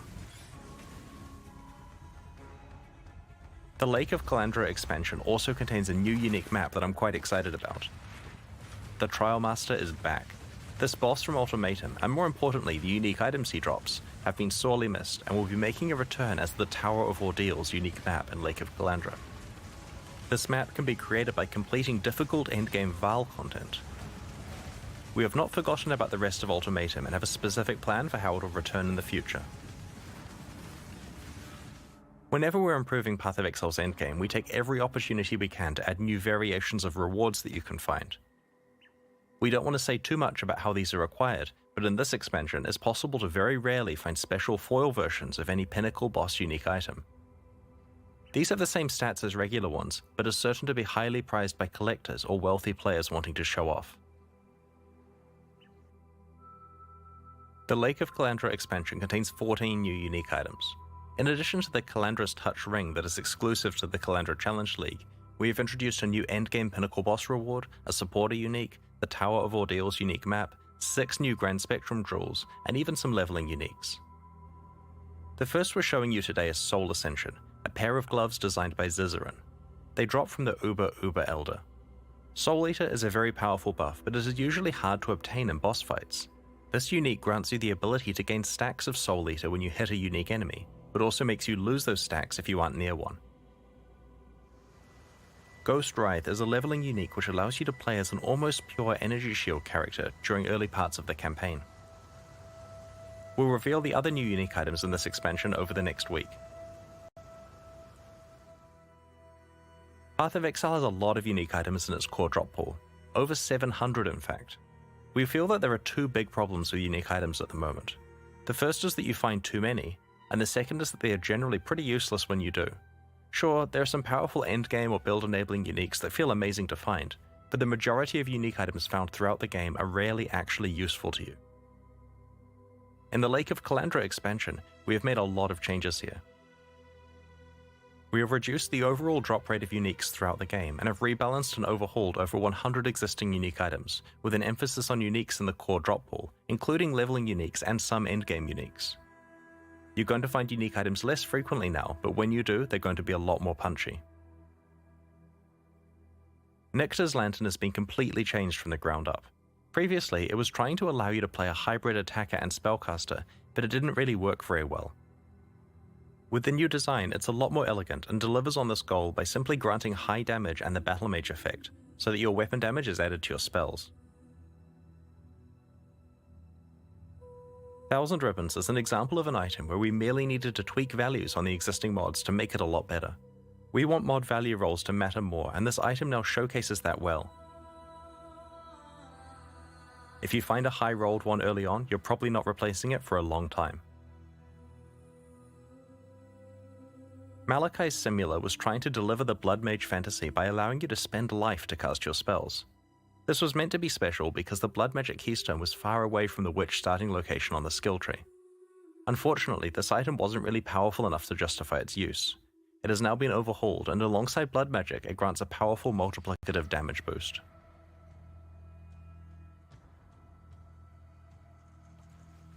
With over 100 uniques rebalanced in this way, your play experience is now punctuated by quite large bursts of power when you find one. We'll continue to examine the power level and rarity of more unique items in subsequent expansions. The Lake of Kalandra expansion includes 3 new skill gems and 1 new support gem. Alchemist's Mark is a new mark skill. Igniting or poisoning the marked target creates burning or caustic ground underneath them, based on the damage of the strongest ignite or poison on the enemy. The damage of the ground effects also scales with Curse and Mark effect, providing a non-standard way to scale your build's damage. Hitting the marked target also refills some of your flask charges. This new skill opens up an extra source of damage for Ignite or Poison-focused characters, especially for Ignite builds that want an alternative to Flame Surge, or Poison builds that cause fewer, higher damage poisons. This high-level build uses Flame Blast, with 100% of the damage converted to Chaos, to inflict huge poisons on enemies. When Alchemist's Mark is cast on an enemy first, that enemy drops caustic ground when it's poisoned, scaled by those big Flame Blast poison hits, melting everything into a puddle. Galvanic Field is a new shock-themed spell. When used, you gain a buff, granting a small bonus chance to shock. When you next shock an enemy, the buff is consumed and the enemy becomes energized, repeatedly zapping themselves and nearby targets, a lot like Ball Lightning. If the energized enemy dies, then the energy sits at their location and continues to zap things. Galvanic Field's area of effect and zap damage scale with the strength of the shock on the target. While Galvanic Field is great for any build that shocks, you can even fully build around it, and use a skill with increased shock effectiveness like Arc to shock enemies and kill them with a Ball of Death. Lightning Conduit is another new shock-themed spell. A wave propagates out from the target location, causing lightning bolts to strike all shocked enemies in a large area. The damage is scaled by the strength of the shock on each enemy. Lightning Conduit cannot itself shock and won't hit non-shocked enemies at all, so the challenge with this skill is to find a way to consistently apply powerful shocks to your targets to make the most of Lightning Conduit's high damage potential and area of effect. This high-level build uses Wave of Conviction to shock enemies, before casting Lightning Conduit until they're obliterated.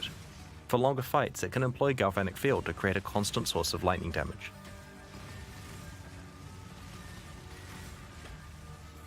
Last but not least, Overcharge Support is a new support gem that causes supported skills to deal less damage, but makes them inflict much stronger shocks and grants them a higher chance to shock. Overcharge lets many different lightning skills create powerful shocks. Use this to take advantage of Shock's large damage multiplier, or to activate Lightning Conduit and Galvanic Field. As Path of Exile expands, we often revisit previous leagues, reworking them so they stay relevant and engaging. In Lake of Kalandra, we are targeting 3 such leagues: Archnemesis, Beyond, and Harvest. The larger context here is that we've been re-examining what role rare and magic monsters have in Path of Exile. The introduction of Archnemesis modifiers as the monster mod pool prompted quite a lot of discussion about how often you should encounter rare and magic monsters, how difficult they should be to kill, and how rewarding their death should be. Previously, League content made fights hard by spawning a lot of rare monsters. A whole lot. In some cases 6 to 8 times the normal rate of rare monsters. Now that we have better mods available to make fights against rare monsters individually challenging, we have gone through the whole game and normalized the rate that rare monsters are spawned at. Some leagues had quite large reductions in spawn rate. You won't encounter situations with dozens of rare monsters on screen at once anymore. Alongside this reduction of how many rare monsters you'll face, we have improved their rewards and made sure that they scale with both difficulty of the encounter and any item rarity or quantity bonuses that you have. During the campaign, you'll only encounter 1 and 2 mod rare monsters. The 2 mod encounters are a bit harder and have better drops. In maps, you'll stop encountering 1 mod rare monsters entirely, and will mostly encounter 2 and 3 mod rare monsters. It'll also be possible to encounter 4 mod rare monsters again. Not only are the innate item drop bonuses scaled up significantly on monsters with many mods, but we have made these challenging encounters rewarding in another way too. About a third of the more powerful Archnemesis modifiers now use a special reward conversion system. For example, if you defeat a monster with a Corruptor mod, all of its drops become corrupted. The Solaris Touched mod converts all of its item drops to maps.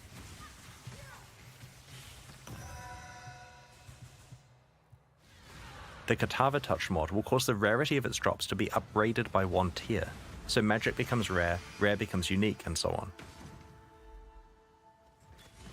If you're lucky, you can find these conversion modifiers on both the 3rd and 4th mod of a rare monster. This causes them to stack together. So if you kill a 4 mod rare monster with both the Entangler and Katava Touched mods on it, its heavily juiced drops will also be converted to jewels with their rarity upgraded by a tier. Due to the high amount of inherent item rarity that 4 mod rare monsters have, this may result in several unique jewels dropping. This conversion system is fully compatible with your item rarity and quantity bonuses, as well as the drop bonuses from all other Archnemesis mods. Going forward, we want to make sure that a lot more item reward mechanics scale with your character item bonuses. Get your Magic Find characters ready. As a result of this system, when you do encounter a rare monster with many Archnemesis mods, you are well rewarded for the difficult fight. We have also been listening to feedback about the Archnemesis mods that can spawn on magic monsters. Too many of them had external visual clarity issues like on-death effects. We have toned these down on magic monsters so that more of them are stat-based bonuses that aren't so spammy. Encounters that spawn a series of magic monsters now make sure to preserve the same Archnemesis modifiers between the monsters rather than rolling a different one for each monster. This will further help keep the game state understandable in hectic situations. Beyond was introduced in August 2014, initially as a hardcore-only challenge league. It's 8 years old now and certainly has several issues. Firstly, the art. Have you ever really taken a close look at a Beyond demon? It is literally a bandit from Act 2, dunked in red paint. The second issue is its balance.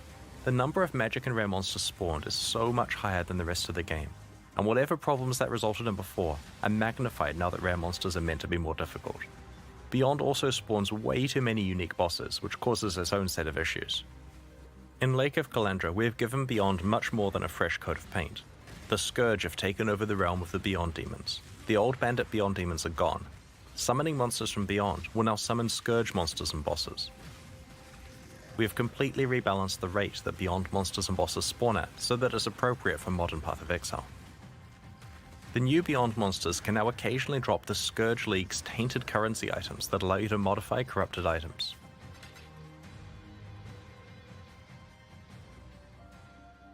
We've also completely revamped how harvest crafting works. Rather than being presented with a selection of crafting options that must be used immediately, you now receive itemized tradable life force of the appropriate color. This life force can be used later, in your own time, at the Hoarder crafting bench in your hideout. Its crafting options are now priced in terms of this itemized life force currency. Tier 4 bosses are now encountered much more frequently and can drop a key to fight a Shabi. She yields special life force which can be used for a specific set of crafts. We have rebalanced all harvest crafts for the new system and have removed a bunch of filler crafts and some ones with deterministic outcomes that were incredibly RNG gated before. Some crafts that provided access to exclusive content, like the special offerings to the goddess, have been removed because these items can now be found in more appropriate locations elsewhere in the game. The result of these changes is that when you complete a harvest, you aren't presented with 30 crafts which must either be used immediately or unsafely traded to some player you found on a community Discord server. It also means that every bit of life force you receive is going towards a craft that you actually want to use on one of your items, when you're ready to use it. Your interaction with the Sacred Grove is now far simpler as well. Just enter, pick your plots, defeat the monsters, and get on with your mapping. Like with Arch-Nemesis and beyond, we have also addressed the monster composition of Harvest's fights, so that it doesn't contain too many rare monster mods and so that it is of appropriate difficulty for its rewards. In addition, the rewards for Harvest now scale with map quantity and pack size, incentivizing you to juice your maps. Previously, the crafts you received were not scaled up at all if you played a harder map. Last week, we posted this expansion's character balance manifesto, which detailed the many changes we're making in Lake of Kalandra. There are plenty more changes, which we will include in the full patch notes that will be posted after this livestream. But on this stream, I'd like to talk about a few specific areas: Minion Itemization, Exalted and Divine Orbs, and the Trickster Ascendancy class. Historically, minion builds have not been particularly reliant on the stats of their items. Most of the power of their minions came from their skill and support gems. This led to a few problems. Firstly, it gave them a bit of a free ride compared to most other character builds. And secondly, it meant that it was hard for minion players to actually specialize their character to be really, really good. We want to solve both of these problems in this expansion. Path of Exile is a game about items, and that means that you will now be strongly rewarded for finding items that make your minions better. It also means that, like with other builds, if you find good items, you'll be far more damaging and survivable than before. We described a variety of minion changes in last week's Character Balance Manifesto. Today I want to show you the new base item types we have added to help your minion itemization. We've added a new ring base type, the Bone Ring. This ring has implicit minion elemental resistances and can roll minion-related modifiers. We've added level 20 and 50 versions of the Convoking Wand, called the Calling Wand and Covenant Wand respectively. Like the Convoking Wand, these new base types can roll minion-related modifiers. Some new minion-related mods have been added to the pool available to these wands, and some existing mods have been adjusted or made more common. We have repurposed the bone-themed spirit shields so that they have minion damage implicit mods rather than spell damage, and can also roll minion-related mods. Alongside the stable of existing unique items, there's now quite a lot more base type support for minion characters, and good mods on those base types can stack up to some pretty large bonuses for your minions. I also wanted to discuss two of the rarest currency items in Path of Exile, Divine Orbs and Exalted Orbs. These actually have the same drop rate, but Exalted Orbs are worth so much more in trade because there's no easy vendor recipe for them, and because they're consumed when you craft certain meta mods onto items. Out of these two currency items, we would actually prefer the Divine Orb effect to be rarer, so that unique items with good rolls matter more, and so that players can exalt craft their items more frequently. We are making two changes that will impact this. Firstly, we are changing the cost of crafting meta mods so that they cost Divine Orbs rather than Exalted Orbs. Secondly, we are changing the 6-link vendor recipe to grant 20 Orbs of Fusing rather than a Divine Orb. This change will result in Exalted Orbs being far more available for crafting, and Divine Orbs less available for re-rolling mods on items. It'll certainly be interesting to see what the de facto trade currency becomes next league.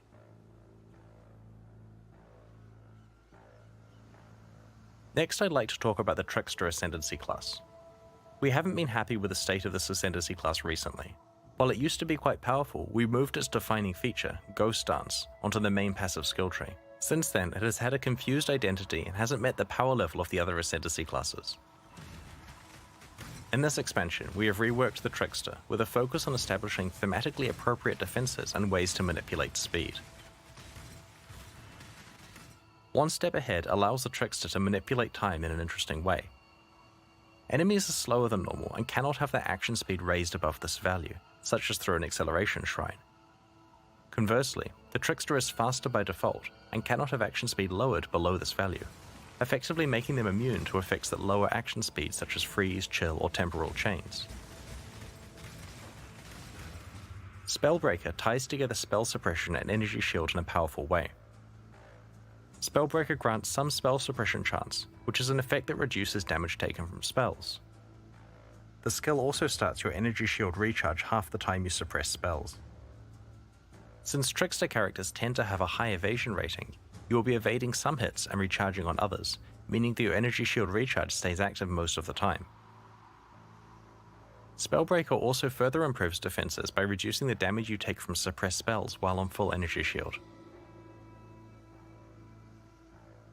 For those that want a different way to recover energy shield, the powerful Soul Drinker notable passive is no longer exclusive to forbidden jewels from the Uber-Searing Exarch and Eater of Worlds. Any Trickster can now allocate this skill. Polymath provides more bonus damage, life, mana, and energy shield on kill for each different type of mastery you have allocated. It reinforces the idea of a Trickster being a jack of all trades, and will lead to interesting decisions when planning your passive tree, trying to fit in as many different types of masteries as possible.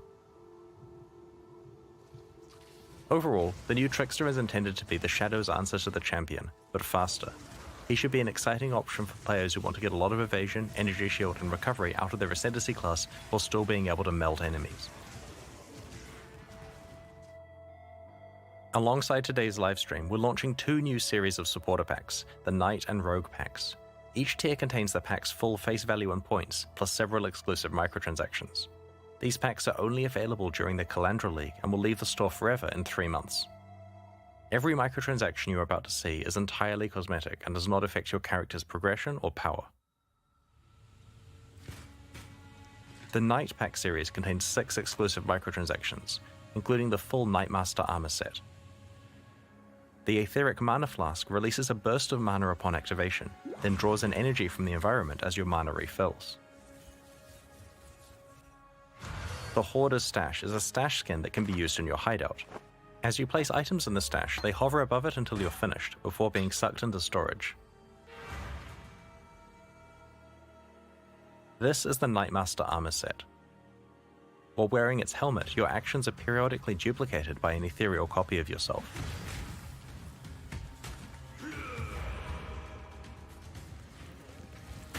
The Blood Scouring Cloak absorbs blood as you slay monsters. It tracks your kill streak and cleans itself off when the slaughter ends. The Ring of the Victor causes a podium to rise up underneath you when you are standing still, elevating you above other players. Seek refuge here. The Warlord's Lieutenant Portal summons a warrior spirit who will greet you, cheer you on, and commend you on your actions. Onward to battle.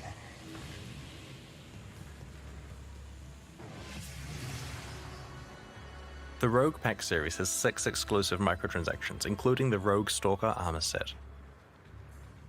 The Beast of Burden Pit visually carries your items for you, becoming more laden with bags and packs the more full your inventory gets.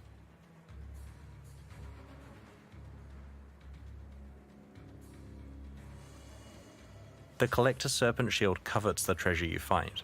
Whenever you pick up an item, the serpent darts out to grab it.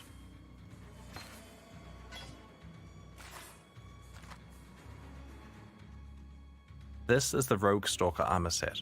While wearing its gloves, critical strikes cause blades to appear and slice at your enemies.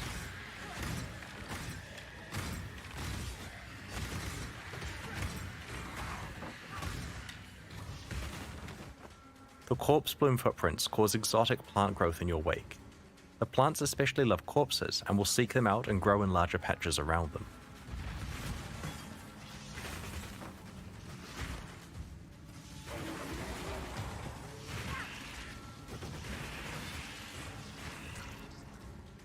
On the other hand, the Undertaker's Amulet inters corpses for you, burying them, and marking their location with gravestones.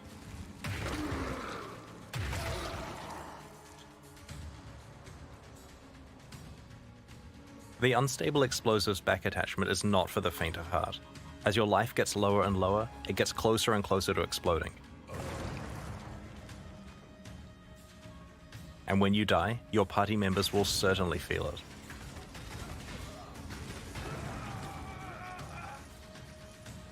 As I mentioned before, these packs are exclusive to the Calandra League and will leave the store in 3 months. They're available right now at pathofexile.com/purchase, and they directly fund the ongoing development of Path of Exile 2 and Path of Exile 1 expansions like Lake of Calandra.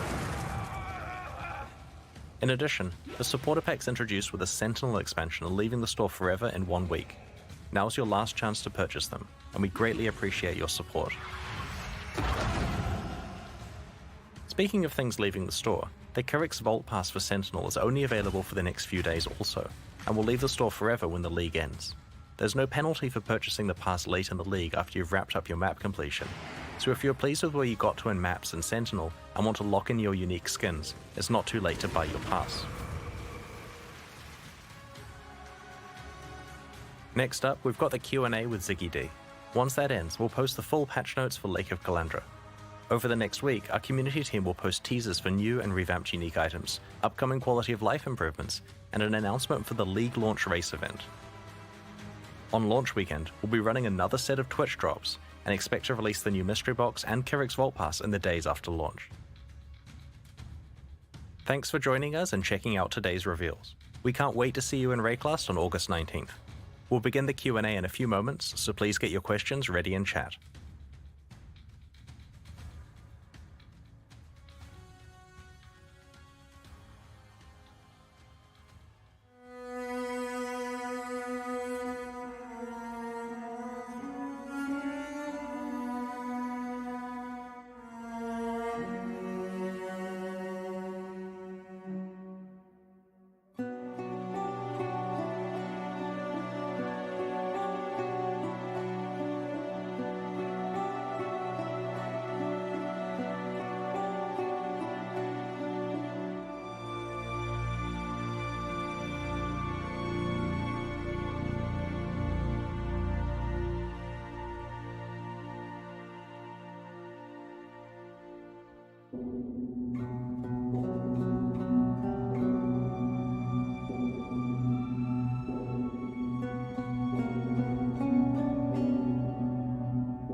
Malachi's Simula was trying to deliver the Blood Mage fantasy by allowing you to spend life to cast your spells.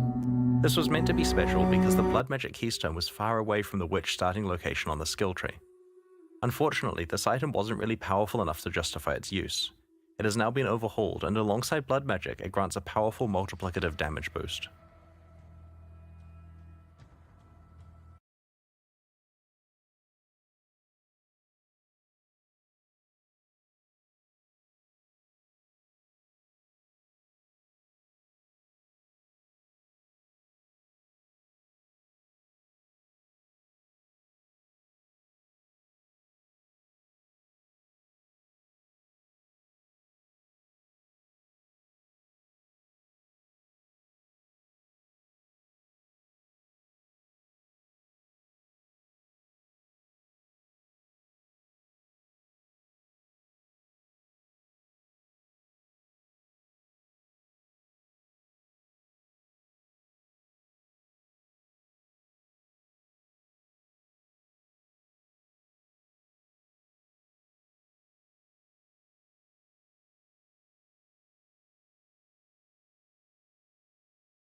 But yes, don't bring your board shorts and singlet shirts. Bring some warm clothes. And make some considerations if you're cosplaying as well. I was originally planning a Tentacle Miscreation cosplay, but I'm going to have to change my plans, I think. So, Lake of Calandra is the new league this time around, and the mirrored lakes look incredible. I love the basalt columns rising out and the reflection of the clouds and sun and stuff on the water. Is there some like new graphical tech here, or is this just finding some creative new ways to use what you've got? Well, the great thing about the way we're developing Path of Exile 1 and 2 is we get basically the PoE 2 engine and PoE 1 that we can use as we see fit. And so that means when we wanted like surface reflections for the lake, we just, found an engineer and said, how hard would this be? And the answer was less than 1 day. And so it's really helpful that we have like a world-class team of graphics engineers working on iterating. Even though we're not using most of the capabilities in PoE 1, when we need to, we're definitely able to. Awesome. Calandra is such a mythical figure in PoE 2 as well. So like to do an expansion dedicated to her is a big decision, I guess. But without spoiling too much of her story, of course, because I understand you don't want to spoil too much right now. But how did you arrive at like the theme and flavor for this expansion? Like it's a lake and she's a bird lady. We've wanted to explore Calandra for a while, and this is a perfect opportunity because it both fits the lore that we've built up for her, and also mechanically works really well with the out of area build a complicated set of encounters kind of thing. The theme of her or the lake being able to reflect various aspects of raid class, fitting in with the mirror theme, and also fitting in with the fact that you're choosing encounters, many of which are league content that players have played before with a bit of a twist on it. It helps kind of justify the fact that you're, fighting breaches and that kind of stuff, not just arbitrarily. It's because she and the lake are intentionally able to actually manifest stuff from elsewhere in raid class. Speaking of like this zone building concept, this seems like a pretty natural evolution of Synthesis' custom map building, which I'm very excited to see a expansion on that concept. But you don't need to collect a bunch of physical things this time. How's your approach to designing league content like this changing? Well, we see this one as similar to Synthesis, similar to Incursion as well, because you're building an area, and we like to think that we've learned from mistakes we made in the past, which may not be the same mistakes that Twitch chat would call out that we've been making, but we have certainly improved how we're doing it. Also, another aspect here is that the difficulty scaling, in this case based on Manhattan distance depth from the origin when you're playing, that is similar to what we were doing in both Delirium, where there was difficulty based on distance from origin, and also with Sentinel, where you've got empowerment scores based on a bunch of stuff. So we've learned various ways of juicing up the risk and reward together and using the same kind of math here. But in terms of how we're iterating on these area building leagues, we're trying very hard to not be too micromanagey with this one. You will notice it's relatively easy. You find your mirrored tablet, you put some reflections on it, and then you run it. And you could do a little bit of swapping stuff around to try to make the layout a lot better, but that comes at the cost of not putting a reflection on the tablet. And so it in some ways rewards less micromanagement than usual, just getting in there and killing some monsters. But there'll be opportunities, of course, where people can micromanage it a little bit. Yeah, well, that kind of segues into my next question, was like, how do you balance something like this between the people that want to just kind of jump in and run some fun content versus the people who really want to think about it and min-max it and make it super challenging, that sort of thing? I think you'll find cases where you want to opportunistically improve your tablet. So if you were to sit there just skipping lots of choices, trying very hard to get the things that move stuff around, you'd take forever to complete a tablet. And maybe you'd get one that's really cool and worth a lot, but you could have done 2 tablets in the same time. But you'll find situations where you realize, if I just swap this entrance location, it juices half the encounters on the tablet by a huge amount. And with one small change, or maybe moving one of the water tiles around to make a really long windy path around it, those kind of things there will let a person who's thinking about it deeply get a lot of extra value from the tablet. But to be completely honest, the way I'm playing it is slap some reflections on there and then go and struggle to complete them. So yeah, it's only really the skilled players who are the ones who are going to want to be juicing it all the way. That sounds familiar. How many maps does it take on average to build a mirrored lake at endgame? So in the end game, there's approximately 11 or 12 blank tiles to fill in. The tablet size varies a little bit as it gets larger as you progress through. You'd normally get about 2 reflections per map, and so that's approximately 5 to 6 areas for each lake tablet that you want to build. So this is about twice as often as Incursion, where you'd be getting an Incursion temple every 11 areas or so. So we've doubled the rate that you're doing that, and these can be saved up. So it's entirely possible to just stack up a giant pile of maps of lakes, in your stash and come back to them later on if you want to. And of course, they're fully tradable. So if you want to run a lot more lakes, you can just buy them from the trade site, basically. That's great. How does the mirrored lake building and running work for co-op? Well, whenever you find a mirrored tablet, everyone in your party gets to improve their tablet. So if you're running through an area together, whenever you get the ability to place a reflection down, everyone can do it on their own tablets. And then at the point that they decide to run the tablet, all the party members can take part in it. We've already got some questions coming in from chat. Someone asked, how does the edge of the terrain in the Mirror of Calandra area affect things like projectiles like spark bouncing off them and things like that? Can you like shoot over these areas? Is it like a hard invisible wall? I believe that there is projectile like transmissibility over them, so you can fire projectiles without hitting a hard wall. I'll do the obligatory dev check to confirm that. Okay, good. I know what's going on there. There will be some invisible wall far off into the corners of the lake, but it will not affect your gameplay.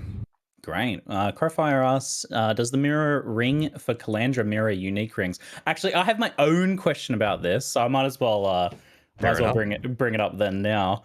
How does the Mirror of Calandra ring work when you have a unique ring like Snake Pit, where in the right slot, you know, it adds an extra chain, but then in the left slot it does something else? Does it mirror the right slot effect, or does it mirror what would happen if it was in the left slot? It's exactly as though you had another copy of that ring equipped. One way to look at it is, imagine you took a Mirror of Calandra and you applied it to the ring, and then you equipped that mirrored copy. Ah, okay, there you go. So probably not worth doing it on a unique like that then.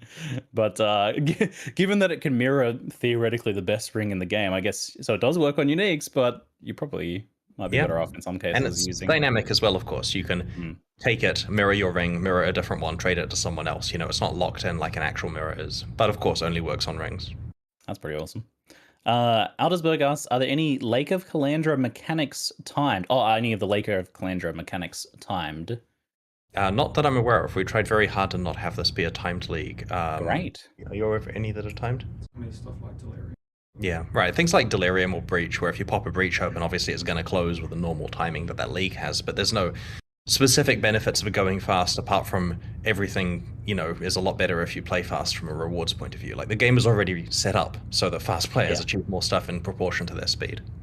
Nice, I like that. Ariador asks, how big is the lake arena, and will non-tanky characters feel claustrophobic or dead? I recommend having another look at the footage that we showed in the trailer and the live stream. Each basically is broken up into approximately screen-sized arenas for each of the encounters. And so you'll be able to see the rough shape from some of the ones we showed there. There's little walkways that come up between them, so it can be seen as a gigantic grid that can be up to 5 by 5 in size, where it's roughly square-shaped islands, except that the shape of each one isn't a square. Like, it can be a square at most, but obviously there's lots of stuff missing around the outside to make it interesting. This idea of like a screen-sized arena after arena of all sorts of different challenges feels kind of gauntlet-y. That's I didn't really think of it like that. Yeah, honestly, they're a lot of fun to play through. It's quite a cool mechanic. Awesome. Well, I'm really looking forward to that. I'm also really looking forward to the fact that there's new crafting mechanics. You guys have been messing with crafting a lot lately, and I love to see it. The ethereal reflection system looks quite awesome, but you also hinted at some unique bases. Are these separate to the previously announced new minion rings? Yeah, there's 5 more ring base types that you can get from this league, and basically they crop up in the window when... So there's 2 crafting encounters. The first one will provide you with 2 rings or amulets, and it chooses. And the other one, which is much harder to get and much more valuable, is where you bring your own.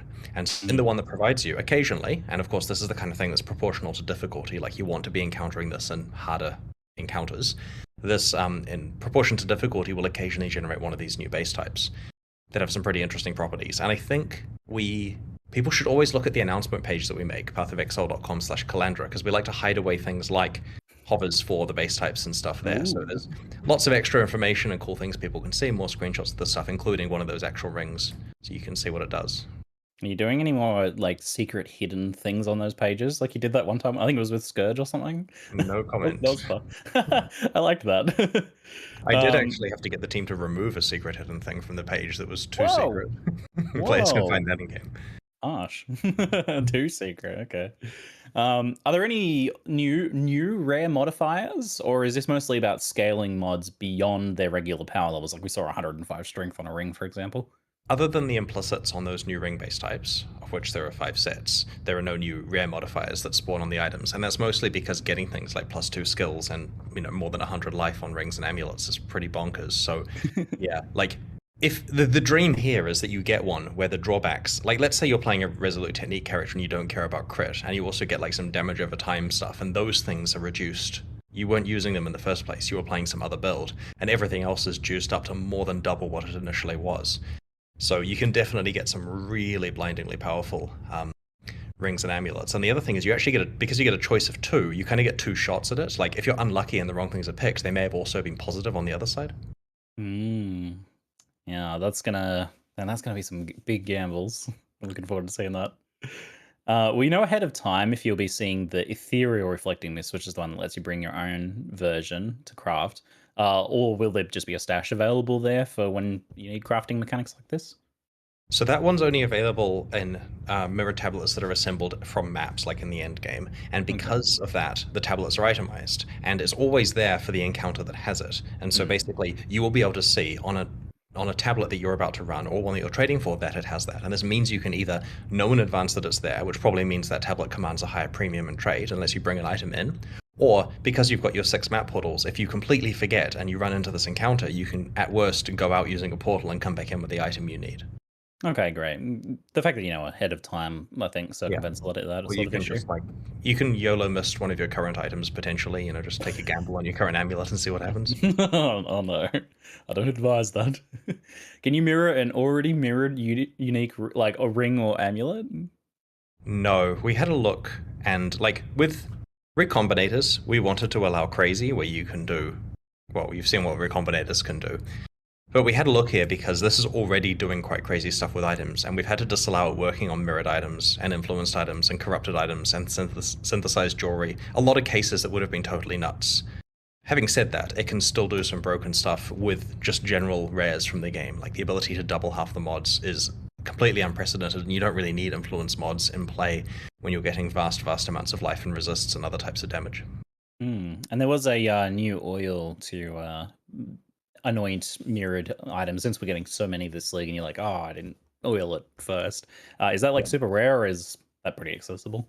It's roughly as available as the tainted oil, but you don't need to complete corrupted blighted maps. You can just get it from regular blighted maps. And of course the intention here is that now that there's a lot of mirrored amulets floating around from this crafting system, you don't feel like you're missing out on an anointment by using one of those. Owler asks, is there a plan for the quarry or glacier run to the tablet mirror and not kill monsters? This is like quarry farming mirror. How does the mirror spawn? Like the tablet spawn, I should say. My understanding is that the mirror tablet does not spawn if you are massively over level for the area, which is what we've done for years with this kind of stuff.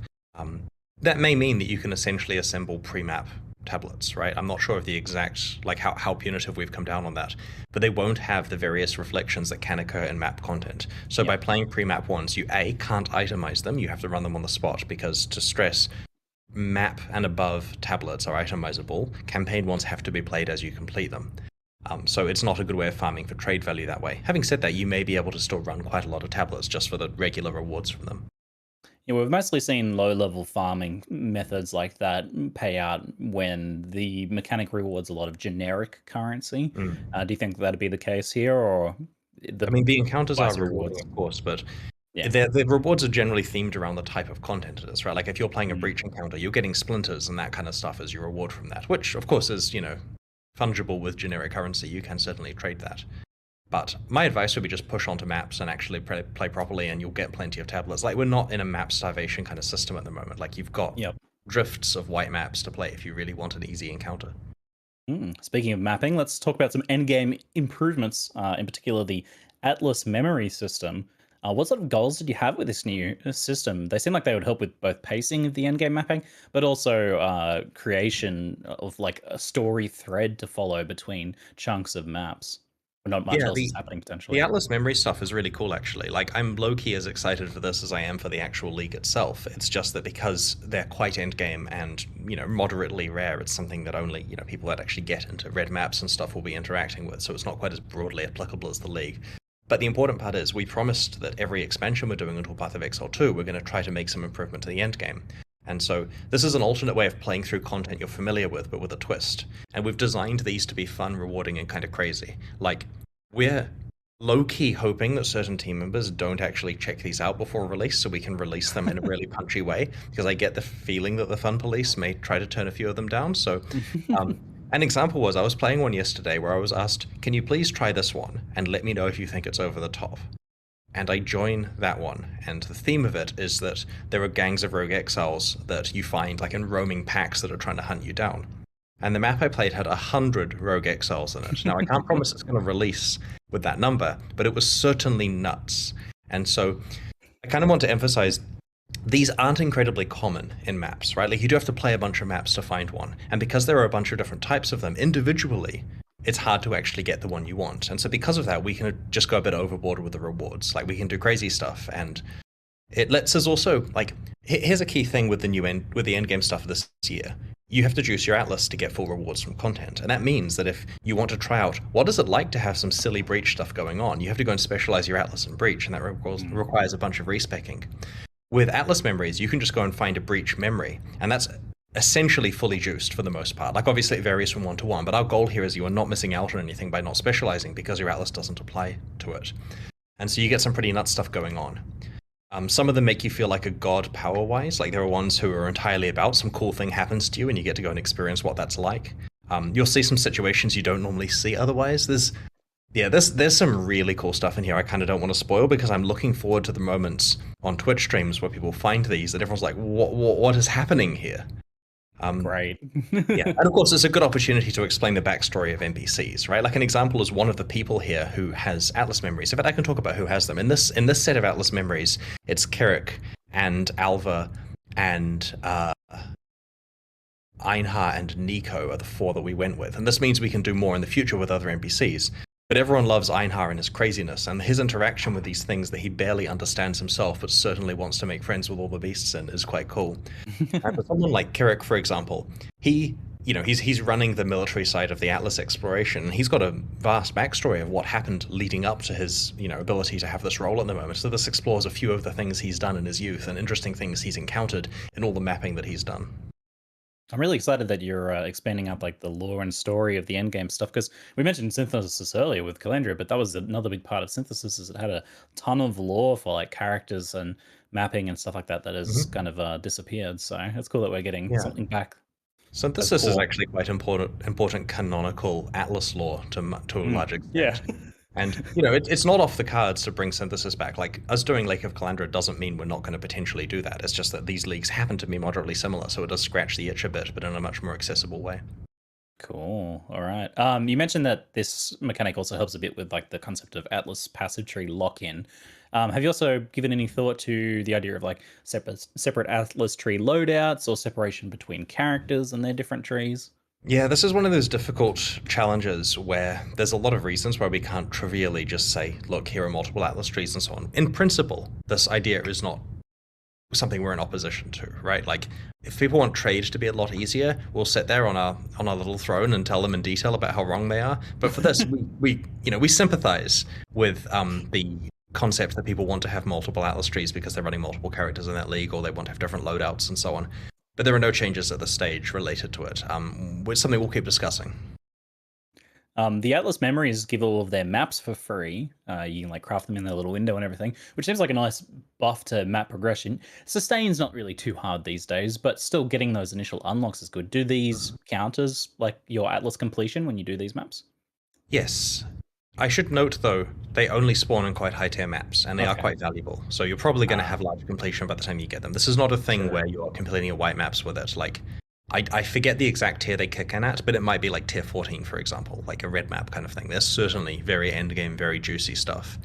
Now, you have to apply it to a completed map, but the ones that it snakes out through, which generally goes up tiers rather than down where it can, my understanding is that can go through uncompleted maps and does give you completion for completing them. Now, I haven't actually fact-checked that. That's more of a, this is how it's meant to work. And so, we'll confirm. Like, we'll announce if it is not going to work like that, but my understanding is it should do. All right. Do the memories like avoid each other on the physical Atlas? And does that mean you can do some weird like memory blocking or something like that by applying multiple memories? We looked into that, but instead we made it so that they can fully overlap each other. You can apply multiple memories to exactly the same starting map if you want to. They can go on exactly the same path. I mean, they probably won't because they snake randomly. And again, to emphasize it, you should expect these to not be particularly easy to get. Like, yes, people will have multiple running at once occasionally, but they probably had to trade to get those. It would be rare for a person to have multiple concurrently going based on naturally finding them. How do you get them, by the way? Are they just a random drop? Yep, they drop. Not often. Yep. Okay, now expectations are set. Very good. What happens if you fail, and can you fail, I guess? The Atlas memory map things. I mean, you can certainly run out of portals, but you can still play the next one in the sequence. So it gives you your entitlement of having the ability to try to go for the rewards of each one. Now, if you do fail out and don't have any portals left, or you die in hardcore, you're not getting the drops that you would from the rest of the encounter, obviously, so that sucks. But yeah, technically you can still go and play the harder ones, but I don't see how you're going to do any better at the harder ones in the sequence, because they ramp up a lot. True. Maybe you just had a bad day in one particular map. Yep. Will there be any changes to the Atlas passive tree for the 3 league mechanics that have been changed? That's a good question. So my understanding is that we did change it, right? Beyond. Yeah. So less so for Arch Nemesis, but for Harvest and Beyond there were changes related to the passives. I don't think we released the Atlas tree before release. I'm not sure. That's a good question as well. So either way, it's changes in line with the theme of what we've been doing with these leagues, so it's not going to be too surprising. Okay. The Tower of Ordeals, the ultimatum boss fight, yeah, it's back. It's created from difficult endgame Val content was the terminology. Is this like Val temple maps, or is it something else?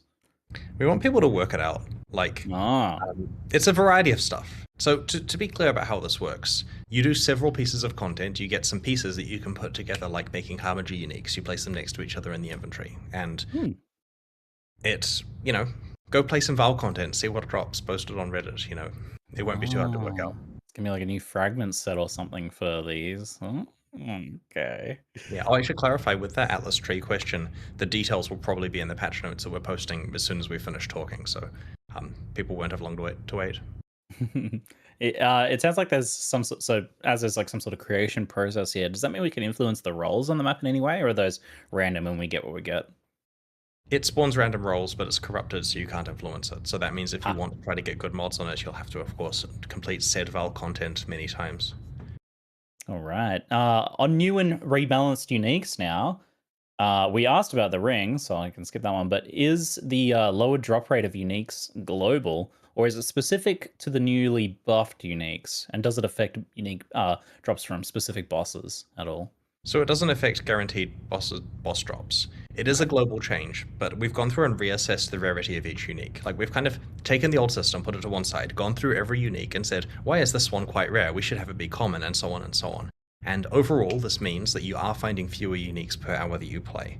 But the difference between the uniques is quite staggering. Like, I would much rather find one item per time period that I can actually use or has some trade value, rather than, and hypothetically, a bit more than one item, which is probably useless. And so it does feel quite different now, and yeah, no one likes to hear the drop rates have been reduced, but the game was really spamming you with uniques, and it's probably gone over the top. And that's because we don't post in the patch notes every time we implicitly increase the drop rate of uniques in the past. We just happen to increase it too much. When you make a change like this, do you think, people are going to have less alks? And then like change the drop of alks or something? Or there were other currency items I was focusing on this league. Indeed. So you've got a long list of uniques getting changed here, but as mentioned that there are just many more in the game. There's so many now. And I think that whenever you do like a big list of buffs like this, and the buffs themselves are pretty substantial for the most part, people can feel a bit sad about whatever ones didn't make the cut, for example. I don't think I saw Voltaxic in that picture. Sad. Is there any plans to give like similar treatment to more uniques in the future then? Yeah, we will be. We plan to iterate on more uniques and other expansions. We're just not sure of the timing of it. I mean, we've done unique revamps in the past. This was an expansion where we happened to have balance capability lying around in the unique department that we could use for this, and it felt like the right time for it. So yeah, expect more improvements, but we're not promising that we'll do every other unique in the next one. People want to know what the process is for creating unique items for Uber Pinnacle bosses, like their design, working with members of the community, and how that's all going. We had one new on this league, it looked like. We have been running a league launch race boss kill event thing for the last couple of leagues, and the way that works is that historically, for the last two, people who were the first to kill all of the Uber Pinnacle bosses got ranked in order and then had the ability to design unique items. And that's resulted in some really cool stuff, like the Zizaran gloves that are in this expansion and a bunch of ones in the last one. But we ran into some problems. The first problem was that the same people are having to make the same uniques, and while they have won the competition multiple times, the same people are getting to make multiple uniques, which isn't a problem from a fairness point of view because they're winning the competition, but it's a problem when Ben gets to make like half a dozen or something like that, because he will run out of ideas after a while. In addition, these content creators, and they're often content creators who are winning these because of skill and so on, often don't have the time to actually fully engage with our design team in the relatively time-consuming process of making these because there's other things happening. And so we only had one out of a backlog of I think 6 or 7 pending uniques actually make it in. And so we're going to be putting a bit of a deadline on it, where the creators who still have uniques pending there, we're going to release them in the next expansion with or without their input. Ideally, they will. We're contacting them basically, but yeah, ideally you've got months to actually go and get it, the process finished. But we are planning to actually release these because the players want their uniques, and we're going to give them. So the earlier and faster you can work with us, the more stuff we get in. Now we will be running another race event at the start of this league where there are some cool prizes, and we'll be talking about that this week, but we're not going to be giving out more unique design slots at this stage, partly because we still have a whole bunch we need to finish. And so we found some other cool stuff that people will probably enjoy, and we'll post about it in the news this week. All right, get on it, eh? Get on it, guys. All right, let's talk about some skills and support gem stuff. Alchemist Mark is one of the new revealed Mark skill, taking the Floss Charge generation off what used to be on Poachers, I believe, or I can't remember which one it was. Poachers. It also creates a ground effect based on like the biggest ignite or poison on an enemy. This seems very good for like ignite builds or big single hit poison builds, but doesn't seem very useful for most poison builds, which scale by stacking a lot of smaller poisons. Is this the case, and is that just okay?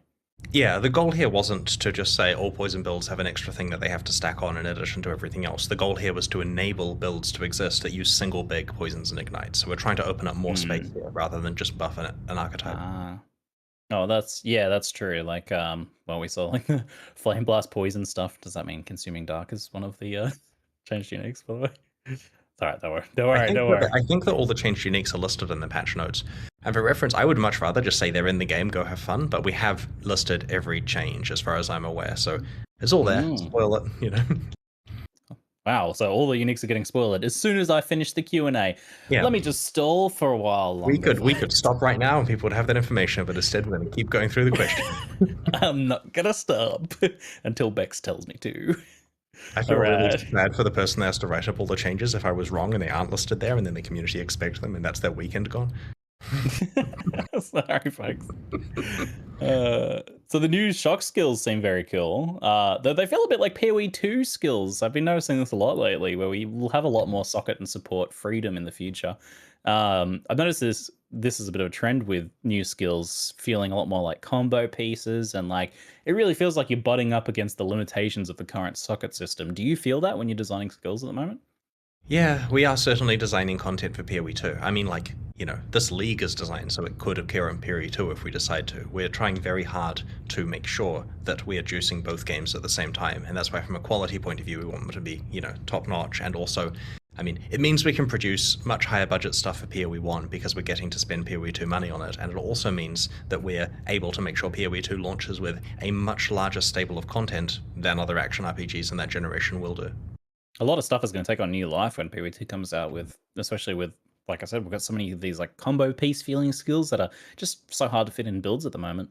So they'll find places. Like our team are very excited about these. Yeah, absolutely. Overcharge support, I really like the idea of, but is there any concern that it could become like a universally used damage scaling tool? I've seen this in other games where they've had like a mechanic that you debuff an enemy with so that they take more damage, and the entire gameplay ends up revolving around them. Is this something you're like concerned about here? So in order to get a good shock value, you don't want to put it in a 2-link with some random skill to shock enemies. You want to actually like increase that damage and put it in a 4-link. And so then you're facing the opportunity cost of every other relevant support gem or utility skill you could have in that slot. So, I mean, it will certainly have its place in trying to make good shocks, but it's not just something you put onto every build just as an afterthought because, there's limited sockets going on there. Yeah, right now, like, you have the option, I guess, of doing that, but it usually comes at a pretty big opportunity cost. Like skitterbots, for example, reserving something is a pretty frequently used one. So I guess right now, if it's like it's hard to get enough power in a build that doesn't really make sense, it's not going to be a problem. I guess it might be something you might have to review in PoE2 when people can throw a 6-link at it, even if they're like a melee build or something where it doesn't make much sense otherwise. Yep, fair enough. I'm avoiding commenting on the availability of 6 links in that content, but people shouldn't make assumptions. I mean, as far as everyone's concerned at this point, we're all getting a 6-link on every single skill. Not a Instantly, problem. on the beat. Yep. A whole lot. Thank you for all the 6-links. Well, speaking of 6-links, we've got the return of Tainted Fusings coming this league. I really liked those for easier, unique availability on corrupted items. It's like a awesome stepping stone. I'm glad to see you guys brought that back, but is it something you wanted to avoid, or because they didn't stay around for a while, but now they're coming back? What are your thoughts on like that and the availability of 6-links in general? We believe the rate that we've reintroduced them in is going to be safe because they're moderately scarce. It's certainly, they're not dropping all over the place, so it should be fine. All right, let's talk about the league revamps, in particular Arch Nemesis. I'm very excited to see big changes on the Arch Nemesis side of things. At the risk of putting it bluntly, I think Arch Nemesis implementation last league was not met with a lot of love for many, and it didn't really feel like an improvement to the game overall for some. How was your reaction to the implementation of Arch Nem, and the community's reaction to it? So I played at League launch last time, which is relatively rare because usually we have raging server fires and that kind of stuff that I get to work on. But this time I got to play some Path of Exile, and I got all the way to maps without really feeling any problems with the Arch Nemesis stuff. And so I was a bit like, I had some cognitive dissonance with the feedback, but our design team agreed with the feedback. Our design team looked at the builds people were playing, looked at the way they were playing, went through it and said, yeah, we need to tone down some problematic stuff here, which is good because I'm glad they're the design team and not me. And so we really feel that Res in the early game felt too hard relative to Res later on. And we made a lot of changes to it in response to the feedback, and obviously that's stuff we should have had in there through more testing prior to the release. But there were some changes specifically around rewards that we wanted to do but weren't fast to implement, so we waited till 3.19, and that's why it's one of the revamped leagues here despite being so recent. And it was the ability to go through the entire game and make sure that the rate that you're encountering rares is appropriate for how difficult they are, and then making sure that when you do have a hard rare fight, you don't just get a pile of junk, you actually get some really good stuff going on. And so now people will hopefully look forward to finding monsters with multiple Arch Nemesis mods so that they may get really broken conversion stuff. How aggressive was this reduction in rare monsters applied overall? It varies. In some cases, there were no changes. Like, for example, the monsters in the actual just areas you walk through are generally relatively low. Like, you can play a map and only encounter a few rares if you haven't juiced it, with all balance values, and that's left unmodified. Of course, you could, if you're lucky, encounter more. But the leagues spammed the ever-loving, there were some leagues that gave a lot of rare monsters, Ziggy. Like, we had to turn some down 6 or 8 times in some cases. And so that's making a big difference. Now you actually have some ability to focus on what mods you're playing against, as opposed to the screen being full of yellow 1 frame per second death. So yeah, there has been a big reduction for some leagues, and then we've had to compensate. And this is why Beyond and Harvest were 2 that we redid, because we can turn down rares, but you can't turn down rares in Beyond, where the whole point is all the monsters are basically rare, or Harvest, where they have to be rare in order to give the amount of life force they did before. We had to rework systems and balance entirely for those leagues in order to be able to turn the rares down. Chat's been spamming about Headhunter. How does this nerf Headhunter once again into the dust, Chris? All these extra mods on rare monsters for you to take, I mean, that's a buff, right? We can't balance the entire game around Headhunter, and it's still a very powerful item. There you go, chat.